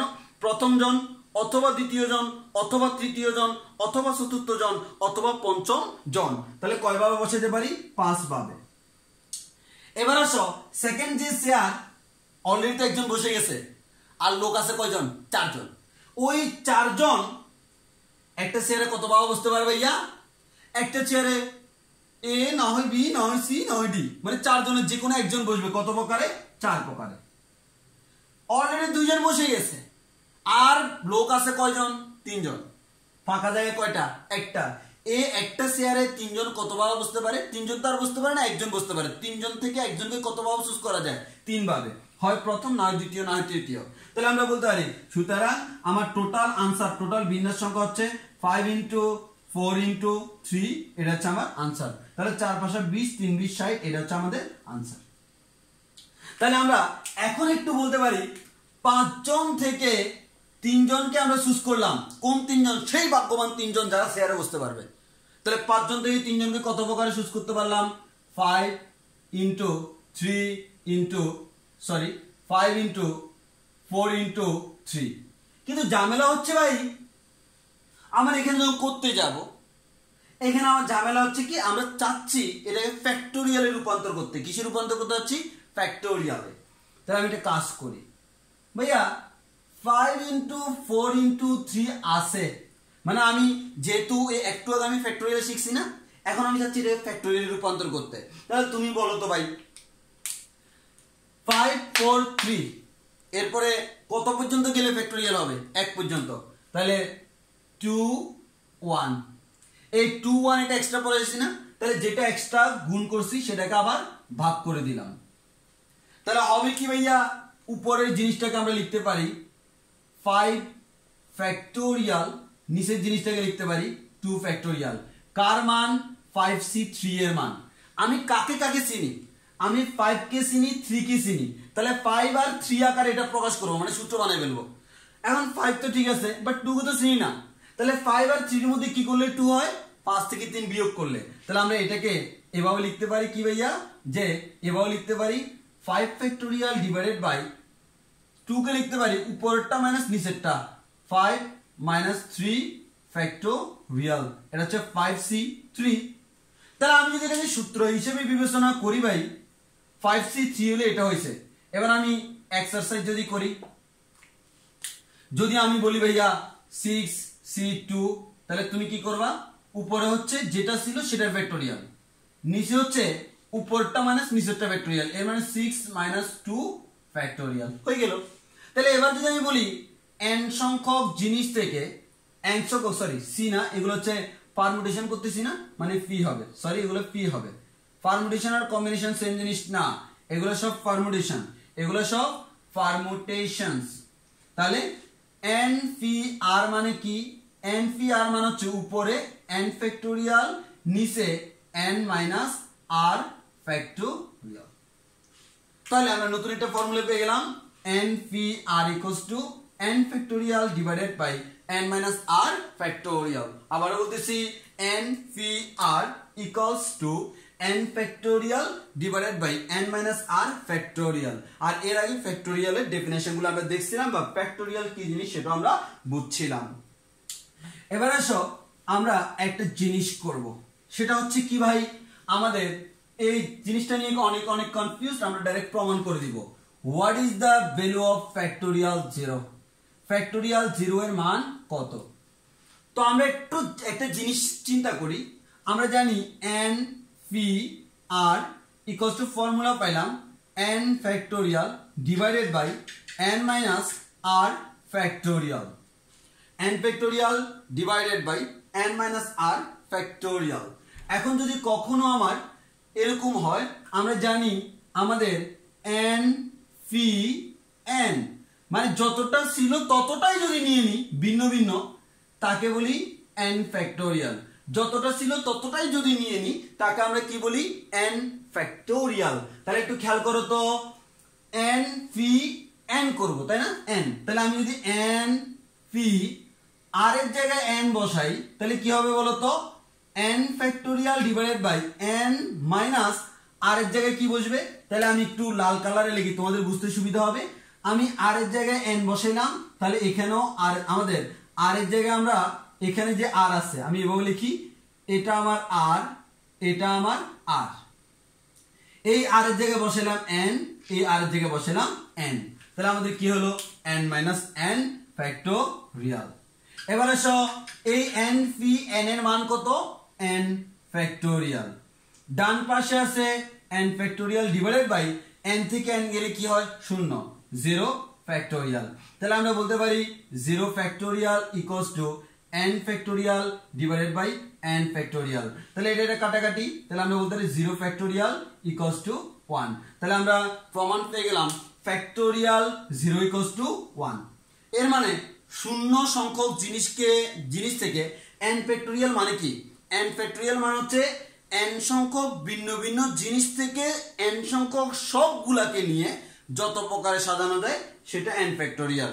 আর যদি n সংখ্যক থেকে r সংখ্যক নিই সেটাকে বলি n ফি r, n সংখ্যক থেকে n সংখ্যক সবগুলো নিলে সেটা হচ্ছে n ফ্যাক্টোরিয়াল। তাহলে 0 ফ্যাক্টোরিয়াল মানে কি, শূন্য সংখ্যক জিনিস থেকে শূন্য সংখ্যক নিবে, এটা কেমন জানি না, আসলে জিনিসটা হচ্ছে এমন, শূন্য সংখ্যক মানে হচ্ছে কিছুই নেই, মানে একটা শূন্য স্থান নিছি। একটা শূন্য স্থানকে কত প্রকারে সাজানো যায় বলতো, অবশ্যই আমার এক প্রকারে। তাহলে একটা শূন্য স্থানকে যেহেতু আমরা এক প্রকারে সাজাতে পারি, শূন্য ফ্যাক্টোরিয়ালের মান 1 হওয়া উচিত। এবার মোস্ট ওয়ান্টেড প্রশ্ন, ভাইয়া আমরা জানি 0 ফ্যাক্টোরিয়াল ইকুয়ালস টু 1, আবার 1 ফ্যাক্টোরিয়ালের মানও তো 1, জি ভাইয়া 1, তাহলে আমরা বলতে পারি না 1 ইকুয়ালস টু 1, জি ভাইয়া বলতে পারি। তাহলে বলতে পারি না ফ্যাক্টোরিয়াল 0 ইকুয়ালস টু ফ্যাক্টোরিয়াল 1, জি ভাইয়া বলতে পারি। তাহলে ফ্যাক্টোরিয়াল কাটাকাটি বলতে পারি না 0 ইকুয়ালস টু 1, জি ভাইয়া বলতে পারি। তাহলে আমার 0 ইকুয়ালস টু 1 হয়ে গেল, আরে না, দেখো এই ফ্যাক্টোরিয়াল এটা হচ্ছে একটা, এই ফ্যাক্টোরিয়াল এটা কোনো নির্দিষ্ট আমাদের গাণিতিক সংখ্যা না। তুমি কাটাকাটি যে করো এই কাটাকাটি হচ্ছে গাণিতিক রাশি, অর্থাৎ আমি 2 এর সাথে 2 কাটাকাটি করতেছি, বাট ফ্যাক্টোরিয়াল কিন্তু সুনির্দিষ্ট কোনো সংখ্যা না, এদেরকে আমরা বলি অপারেটর। এদেরকে আমরা কি বলি, অপারেটর। অপারেটর হচ্ছে এমন কিছু জিনিস, অপারেটর হচ্ছে এমন কিছু জিনিস যাদেরকে আমরা কি করা যায়, যাদেরকে অপারেটরকে কখনো কি করা যায় না ভাইয়া, কাটাকাটি করা যায় না। অপারেটর কাটাকাটি করার জিনিস না রে ভাই, অপারেটর কখনো কাটাকাটি করার জিনিস না। তুমি কাটতে পারবে একটা হচ্ছে সংখ্যাকে আরেকটা সংখ্যা দিয়ে কাটতে পারবা, বাট একটা অপারেটরকে কখনো আরেকটা অপারেটর দিয়ে কাটতে পারবা না, কারণ অপারেটর কাজ করে কাউকে অপারেট করে। তাহলে ও 0 কে অপারেট করতেছে, ও 1 কে অপারেট করতেছে, অপারেট করার পরে যেটা হয় সেখান থেকে চিন্তা করবো কাটাকাটি করা যায় কিনা। সো যারা আমাদের এটা করে তারা আলটিমেটলি এটা ভুল করে, তো এটা কখনো কাটাকাটি করা যায় না, যার কারণে 0 ইকুয়ালস টু 1 কখনো সম্ভব না। এর মানে কখনো আমরা জেনে রাখবো যে সকল গাণিতিক চিহ্নের আমাদের যাদের কোনো মান নাই কিন্তু আমাদের তারা অন্য কারো উপর প্রযুক্ত হয়ে তাদেরকে চেঞ্জ করে দেয়, যেমন ফ্যাক্টোরিয়ালের কোনো মান নাই বাট আমাদের 3 ফ্যাক্টোরিয়ালের মান হচ্ছে 6, তাহলে এদেরকে আমরা বলি অপারেটর। আর মাথায় রাখবা অপারেটরের সাথে অপারেটর কখনো কাটাকাটি করা যায় না, এটা জেনে গেলাম। এবার হচ্ছে এই ফর্মুলাটার পরীক্ষার প্রমাণ আসে অনেক সময়, যদি আমাদের সৃজনশীল একটু কম আসে, বাট সৃজনশীল হওয়ার আগে একবার প্রতি বছরে আসতো, ধরতে গেলে 1 বছর পর হইলে আসতো। এই প্রমাণটা আমাদের এখন লাগবে, মানে n সংখ্যক জিনিস থেকে r সংখ্যক জিনিস নিয়ে গঠিত বিন্যাস, এটা যে n factorial divide by n minus r factorial, এটা আমাকে একটু প্রমাণ করতে হবে। তো আমরা একটু ছোট্ট করে প্রমাণ করে দিই ভাইয়া, যে আমাদের পরীক্ষার জন্য, অর্থাৎ পরীক্ষায় যদি কখন এটা প্রমাণ করতে বলে তাহলে আমরা প্রমাণ করবো। আমরা কিন্তু অলরেডি গাণিতিকভাবে প্রমাণ করে ফেলছি, আমরা ধরে আমরা গেস করে প্রমাণ করছি, বাট পরীক্ষায় তো আর গেস করে প্রমাণ করতে পারবা না। তাহলে আমরা কি বললাম, n সংখ্যক ভিন্ন ভিন্ন জিনিস থেকে r সংখ্যক জিনিস, n সংখ্যক ভিন্ন ভিন্ন জিনিস থেকে r সংখ্যক জিনিস যত প্রকারে আমাদের বাছাই করা যায় তার বিন্যাস। তাহলে আমি কার থেকে কত নিব, আমি n থেকে r সংখ্যক নিব, তার যে বিন্যাস ওই বিন্যাসটাকে আমরা বলতেছি n p r। এখন আমাদের এই জিনিসটা আমাকে প্রমাণ করতে হবে। তাহলে তুমি চিন্তা করে দেখো, আমার আছে কয়টা, nটা, নিব আমি কয়টা, r সংখ্যক। কত সংখ্যক নিব, r সংখ্যক। তাহলে যতগুলা নিব ততগুলো ফাঁকা স্থান, হ্যাঁ যতগুলো নিব আমরা ততগুলো ফাঁকা স্থান কল্পনা করব। যেমন আগের বার আমাদের 5 জন লোক ছিল, শেয়ার ছিল 3টা, তাহলে তুমি 5 জন থেকে কি সবাইকে নিতে পারতেছো না, তুমি সর্বোচ্চ 3 জন নিতে পারবা, কারণ তোমার শেয়ার ফাঁকা আছে 3টা। তাহলে আমি 5 জন থেকে 3 জন নিচ্ছি, মানে 3টি জায়গা ফাঁকা আছে। তাহলে n সংখ্যক থেকে r সংখ্যক নিচ্ছি, মানে কি r সংখ্যক জায়গা ফাঁকা আছে। তাহলে আমরা বলতে পারি ফাঁকা স্থান, এটা হচ্ছে রাফ এ করব। এতটুকু হচ্ছে আমরা কি করতেছি, রাফ এ করতেছি, যে আমার প্রথম গড়, দ্বিতীয় গড়, তৃতীয় গড়, এভাবে হচ্ছে আমার rতম গড়, rতম। তাহলে আমি এই কাজগুলো রাফ এ করতেছি। হ্যাঁ, তাহলে তুমি চিন্তা করে দেখো ভাইয়া, আমার আছে n সংখ্যক, ওই একটা এই প্রথম জায়গার মধ্যে আমি যখন আনবো তখন কয়জন থাকবে আমার সামনে, n সংখ্যক। যেরকম প্রথম শেয়ারে যখন তুমি বসাচ্ছ তোমার সামনে ছিল 5 জন, 5 জনকে তুমি কত প্রকারে বসাইছো, 5 প্রকারে।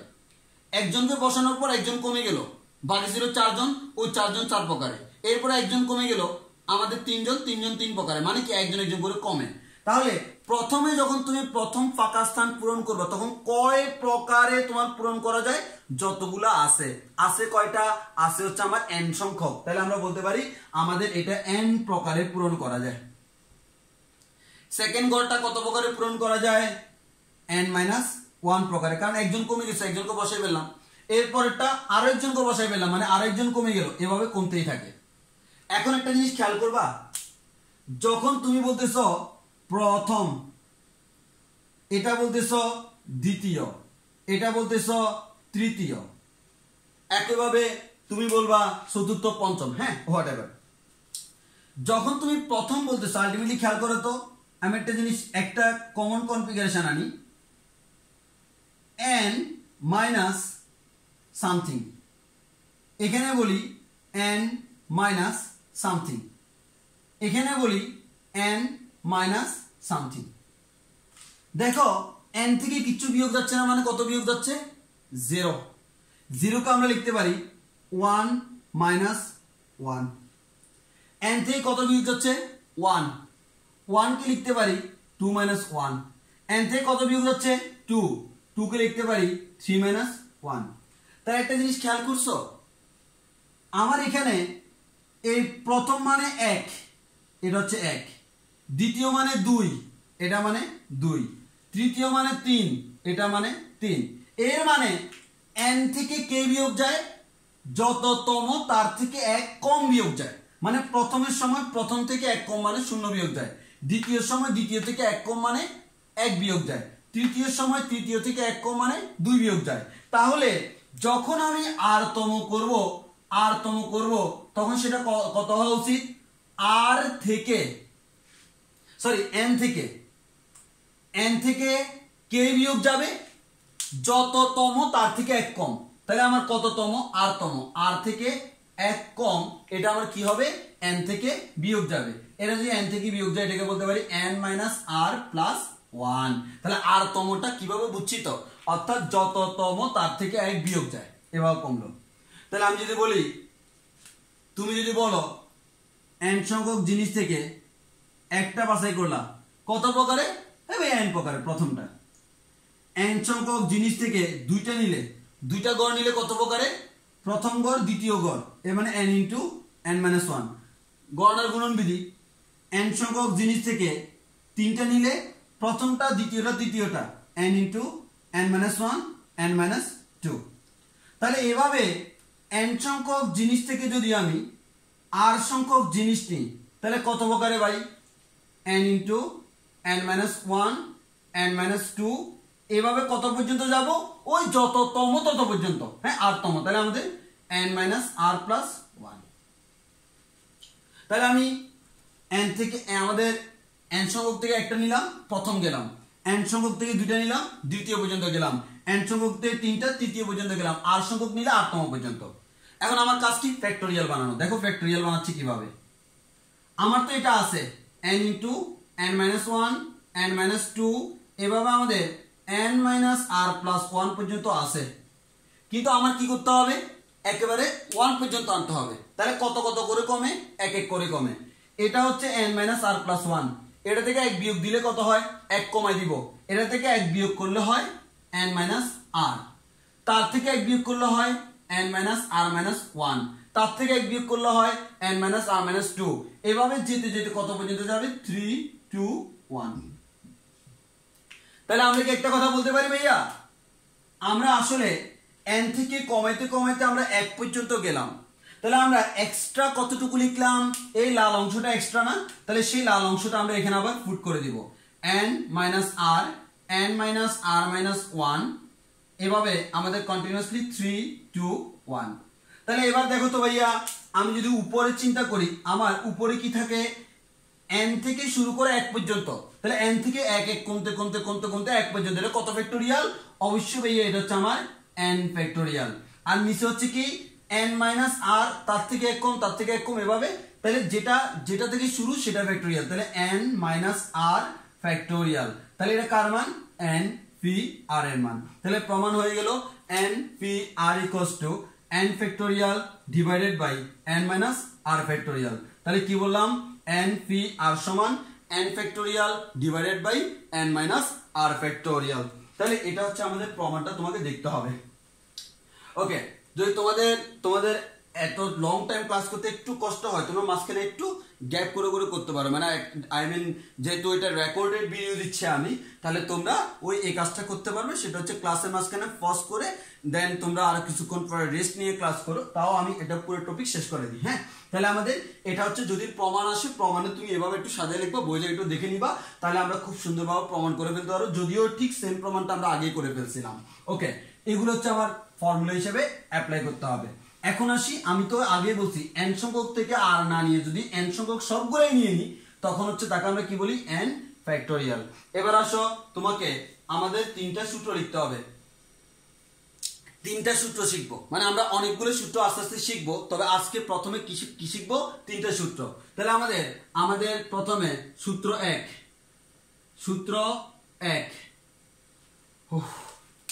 আমরা এই 3টা সূত্র এবং एग्जांपल দিয়ে আমাদের ক্লাস শেষ করে দিব। ওকে, হ্যাঁ, এটা মনোযোগ দিয়ে খেয়াল করো। তাহলে আমাদের প্রথম সূত্রটা হচ্ছে কি, দেখো প্রথম সূত্রটা, এগুলো তোমরা খাতায় নোট ডাউন করে ফেলবা। n সংখ্যক ভিন্ন ভিন্ন জিনিস থেকে n সংখ্যক ভিন্ন ভিন্ন জিনিস থেকে প্রতিবারে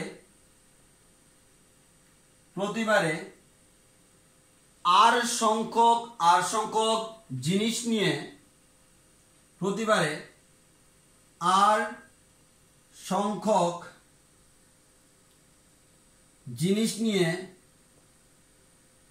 প্রতিবারে আর সংখ্যক জিনিস নিয়ে যতভাবে সাজানো যায়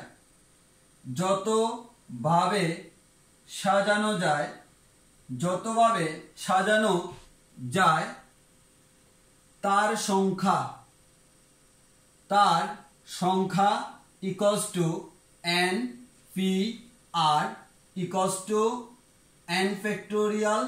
আচ্ছা, n পি আর বলি, এরপর লিখবো নিচে, তোমাদের খাতায় যেহেতু ডাইরেক্ট এভাবে নোট করে ফেলবা, যেখানে n P R equals to n factorial divided by n minus R factorial, যেটাকে চাইলে এভাবেও লেখা যায় n factorial divided by n minus R ফ্যাক্টোরিয়ালও লেখা যায়, অর্থাৎ ভিন্নভাবে যে লেখা যায় সেটাও আমরা দেখাই দিলাম। এখানে কয়েকটা পয়েন্ট নোট ডাউন করতে, মানে আমাদের একটু সিলেক্ট করে রাখতে হবে। n সংখ্যক ভিন্ন মানে ভিন্ন না হয়ে একই রকম হলে হবে না, দুইটা সেম রকমের বেলা বিস্কুট হবে না, আমাদের ভিন্ন হইতে হবে, একেবারে কমপ্লিটলি ডিফারেন্ট। তাহলে আমাদের ভিন্ন জিনিস থেকে প্রতিবারে কয়টা নিব, আর সংখ্যক নিয়ে যতভাবে সাজানো যায় তার সংখ্যা হচ্ছে n পি আর। যেখানে এনপি আর সমান সূত্র আমরা জানি।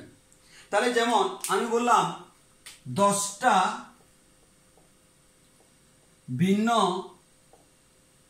ভিন্ন 10টা, মনে করো আমি বললাম যে 10টা ভিন্ন ভিন্ন আমাদের বান্ধবী আছে,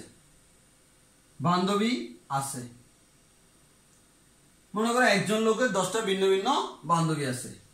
সে চাচ্ছে ওই 10টা ভিন্ন ভিন্ন বান্ধবী থেকে সে 10টা মেনটেন করতে পারতেছে না, সে 3টাকে রাখবে, 3টাকে ক্লোজ হিসেবে রাখবে। তাহলে যার 10টা বান্ধবী আছে, খুবই ভাগ্যবান, আমাদের 10টা বান্ধবী আছে, সে 10টা মেনটেন করতে পারতেছে না, সে 3টা মেনটেন করার সামর্থ্য আছে, সে 3টাকে রাখবে। তাহলে তার যতটুকু সামর্থ্য আছে তার থেকে বেশি দিয়ে তো লাভ নাই। হ্যাঁ, তাহলে সে 3টাকে রাখবে। এখন এই 10 জন থেকে 3 জনকে, যেহেতু 10 জন ভিন্ন ভিন্ন, বুঝো তো 10 জন বান্ধবী, তো বান্ধবী 2 জন বান্ধবী তো আর কখনো এক হইতে পারে না, সিমিলার হইতে পারে না, না, তাহলে ভিন্ন ভিন্ন। তাহলে আমরা ওদের 10 জন ভিন্ন ভিন্ন থেকে 3 জনকে চুজ করবে। এখন অনেকে বাসা বসে প্রশ্ন হবে, যদি ওই 10 জনের মধ্যে 2 জন যমজ হয়, সমস্যা কি? 2 জন যমজের হইলেও একজনের নাম যদি আমাদের একজনের নাম যদি আমাদের সাথী হয়, আরেকজনের নাম মাথি, এরকম টাইপসের হয় না, 2 জনের নাম তো ভিন্ন ভিন্ন হবে, সবকিছু সেম হলো দেখতে। তাহলে আমার এক কথায় 10 জন বান্ধবী মানে 10 জন ভিন্ন ভিন্ন, তার থেকে কজনকে নিব? 3 জনকে। কত প্রকারে নিতে পারবে? 10p3 ক্যালকুলেশন করবো কিভাবে? 10 factorial divided by 10 minus 3 factorial, এর মানে 10 ফ্যাক্টোরিয়াল ডিভাইড বাই 7 ফ্যাক্টোরিয়াল, এর মানে 10 9 8 into 7 factorial divide by 7 factorial.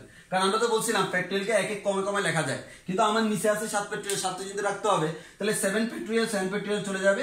Calculation করলে 9 10 90, আমাদের 8 9 72 720, তাহলে 720 ভাবে করা যায়, এটা হচ্ছে আনসার। তাহলে আমরা এটা প্রাথমিক আনসার পেয়ে গেলাম।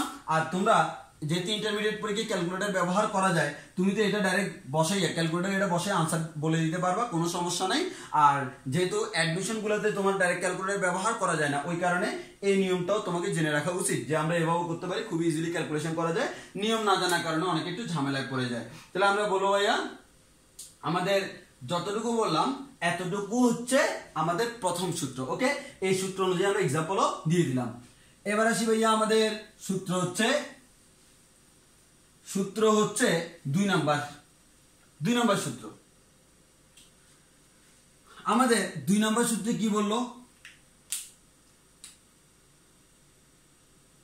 আমাদের 2 নাম্বার সূত্রে বললো n সংখ্যক ভিন্ন ভিন্ন জিনিস হতে, n সংখ্যক ভিন্ন ভিন্ন ভিন্ন ভিন্ন জিনিস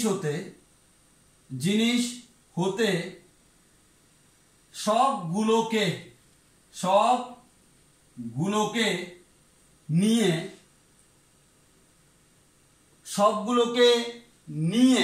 সবগুলো জিনিসকে নিয়ে গঠিত বিন্যাস। যেহেতু n সংখ্যক থেকে n সংখ্যক সবগুলো নিছি, তাহলে সেটাকে আমরা বলতে পারি npn, অথবা সেটাকে বলতে পারি n ফ্যাক্টোরিয়াল। তাহলে শর্ত হলো কি? শর্ত হলো সবগুলা কেমন হইতে হবে? ভিন্ন ভিন্ন হইতে হবে। তাহলে আমাদের এখানে এই সূত্রের জন্য শর্ত কি কি দেখো।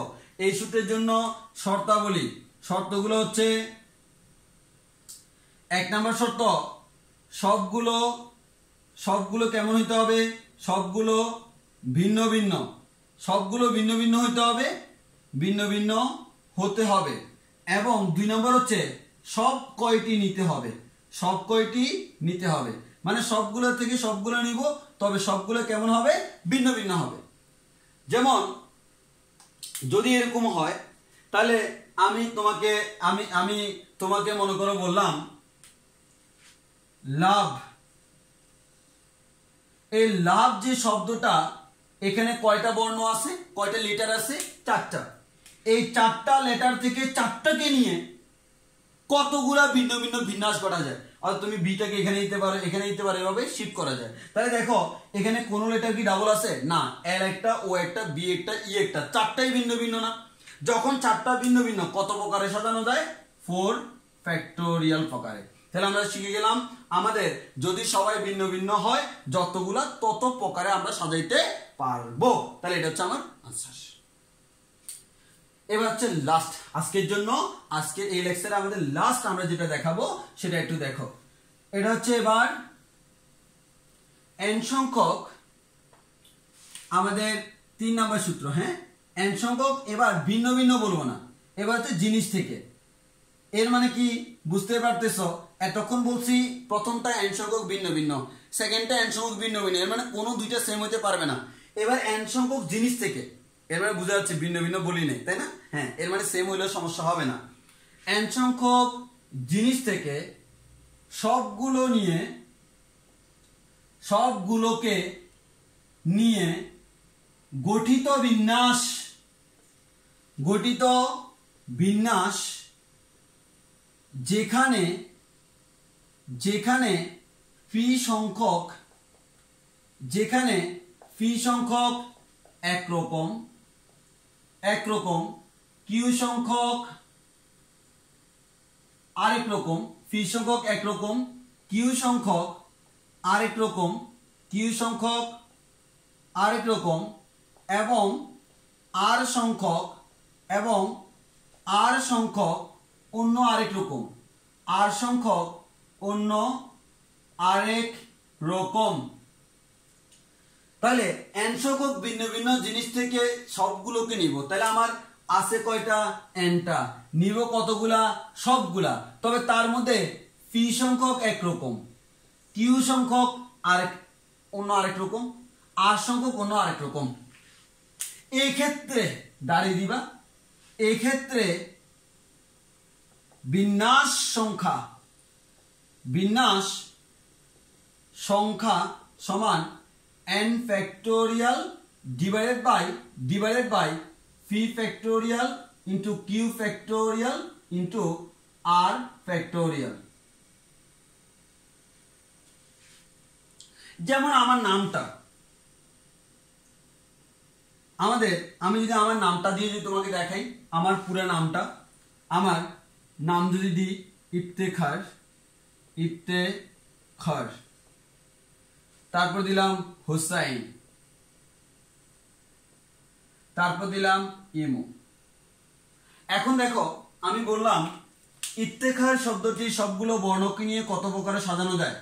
তুমি চোখ বন্ধ করে আগে হিসাব করবা, সবগুলো বলছে না, 1 2 3 4 5 6 7 8, ডাইরেক্ট বসে দিবা 8 ফ্যাক্টোরিয়াল। এবার তুমি যাইয়ে দেখবা কোন জিনিস রিপিটেড আছে কিনা। যেমন দেখো আই কি আর আছে? না, আই আর নাই। এফ দেখো আর নাই। টিও আমার একটা, ইও একটা, কেও একটা, এইচও একটা, এও একটা, আরও একটা, কারণ আমার নামটা তো স্পেশাল, তাই না?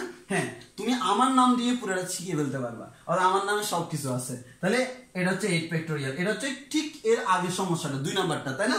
2 নাম্বারটা সবগুলো ভিন্ন ভিন্ন। তাহলে 2 নাম্বার আর 3 নাম্বারের মধ্যে পার্থক্য কি? 2 নাম্বারও সবগুলা, 3 নাম্বারও সবগুলা। যদি সবগুলা ভিন্ন ভিন্ন হয় যতগুলা তত ফ্যাক্টোরিয়াল। আর যদি কোন জিনিস রিপিট থাকে, যেমন ফি সংখ্যক রিপিট আছে, ফি ফ্যাক্টোরিয়াল দ্বারা ভাগ, কিউ সংখ্যক রিপিট আছে, কিউ ফ্যাক্টোরিয়াল দ্বারা ভাগ, আর সংখ্যক রিপিট আছে, আর ফ্যাক্টোরিয়াল দ্বারা ভাগ, কিন্তু যতগুলা নিব তত ফ্যাক্টোরিয়াল। এটা বুঝতে একটু সমস্যা হচ্ছে না? কোনো টেনশন নেই। দেখো এবার এটা চোখ বন্ধ করে আগে লিখে ফেলো, 1 2 3 4 5 6 7, 7 ফ্যাক্টোরিয়াল। যদি রিপিট না থাকে আগেরটা, যেমন এটা, যদি রিপিট থাকে তাহলে এই সূত্র দেখো রিপিট আছে কিনা। এইচ একটাই আছে, ও একটাই আছে, এস দুইটা আছে, তাই না? এস যেহেতু দুইটা আছে, তাহলে ওই যে বললাম পি সংখ্যক একই রকম, যারা একই রকম তত ফ্যাক্টোরিয়াল দ্বারা ভাগ। তাহলে একই রকম কয়টা? দুইটা এস, তাহলে আমরা 2 ফ্যাক্টোরিয়াল দ্বারা ভাগ করে দিব। একই রকম দুইটা 2 ফ্যাক্টোরিয়াল দ্বারা ভাগ করে দিব। এবার হচ্ছে ইমু হচ্ছে 3টা ভিন্ন ভিন্ন, তাহলে 3 ফ্যাক্টোরিয়াল। তাহলে ইফতেখার শব্দটি সবগুলো বর্ণকে নিয়ে 8 ফ্যাক্টোরিয়াল পাবে, হোসাইন থেকে 7 ফ্যাক্টোরিয়াল বাই 2 ফ্যাক্টোরিয়াল, ইমু থেকে 3 ফ্যাক্টোরিয়াল। এবার যদি আমি বলি আমাদের ইউটিউব চ্যানেলের নাম মডুলাস ক্লাসরুম, ক্লাসরুম। তাহলে মডুলাস ক্লাসরুম যদি বলি তাহলে প্রথমত আসো ভাইয়া মডুলাস, একবার চোখ বন্ধ করে সবগুলোকে নিব তো। হ্যাঁ, 1 2 3 4 5 6 7 7 ফ্যাক্টোরিয়াল। এবার আসো রিপিট আছে কিনা, এম একটাই আছে, ও একটাই আছে, ডি একটাই আছে, ইউ আমার এখানে একটা আছে, এখানে একটা আছে। কয়টা? দুইটা। যতটা তত ফ্যাক্টোরিয়াল দ্বারা ভাগ, 2 ফ্যাক্টোরিয়াল দ্বারা ভাগ করলাম, এটা आंसर। এবার আসো ক্লাসরুম। এই ক্লাসরুমে যদি আমরা আসি 1 2 3 4 5 6 7 8 9, 9টা মান হচ্ছে 9 ফ্যাক্টোরিয়াল। এবার আসো কোন জিনিস রিপিট আছে কিনা দেখো। সি আছে আমার অনলি একটা, এল একটা, এ একটা, বাট এস আমার কয়টা? দুইটা।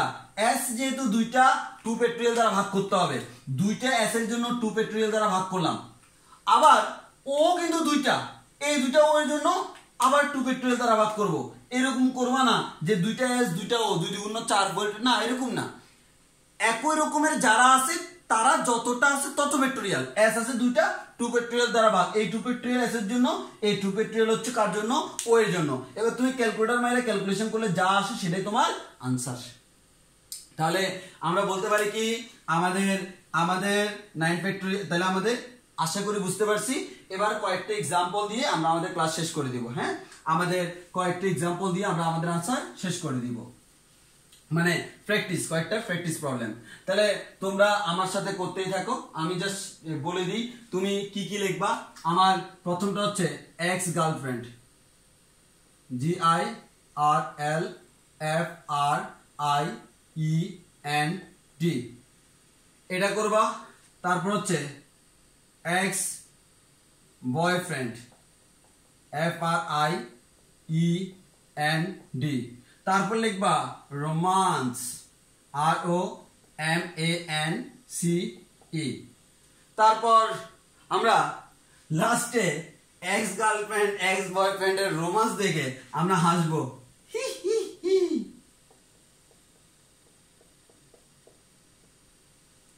এখান থেকে তোমার এখানে সবগুলোকে নিয়ে বের করো, এটা বের করো, এটা বের করো, এটা বের করো, নিজেরা বের করার ট্রাই করো কত আসে দেখো।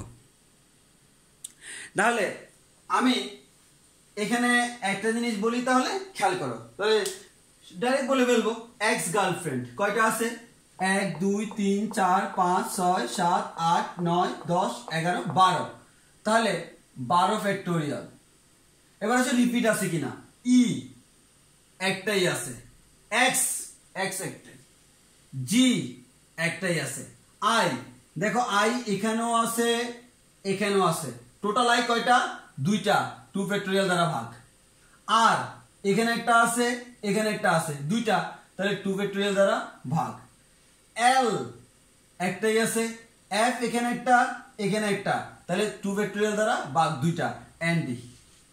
এবার আসে এক্স বয়ফ্রেন্ড, 1 2 3 4 5 6 7 8 9 10 11 ফ্যাক্টোরিয়াল। এবার আমাদের রিপিট দেখো, ই ই, হ্যাঁ আচ্ছা একটু ভুল লিখছি, আমি তো বানানি ভুল লিখছি, FRIEND।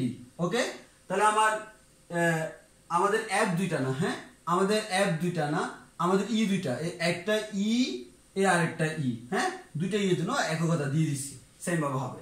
এবার আসো এক্স বয়ফ্রেন্ড না, ই ই, এই দুইটা ই এর জন্য কয়টা ই? দুইটা, তাহলে 2 ফ্যাক্টোরিয়াল।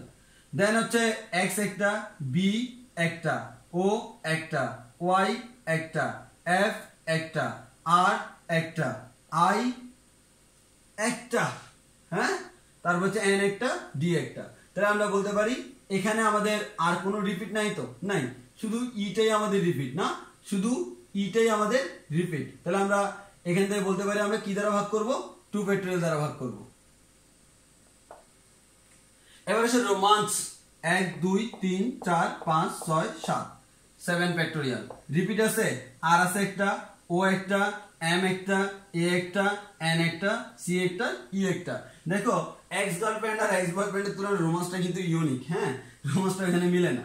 এবার হচ্ছে আমরা এই হাসি দিয়ে আমরা আমাদের ক্লাস শেষ করব।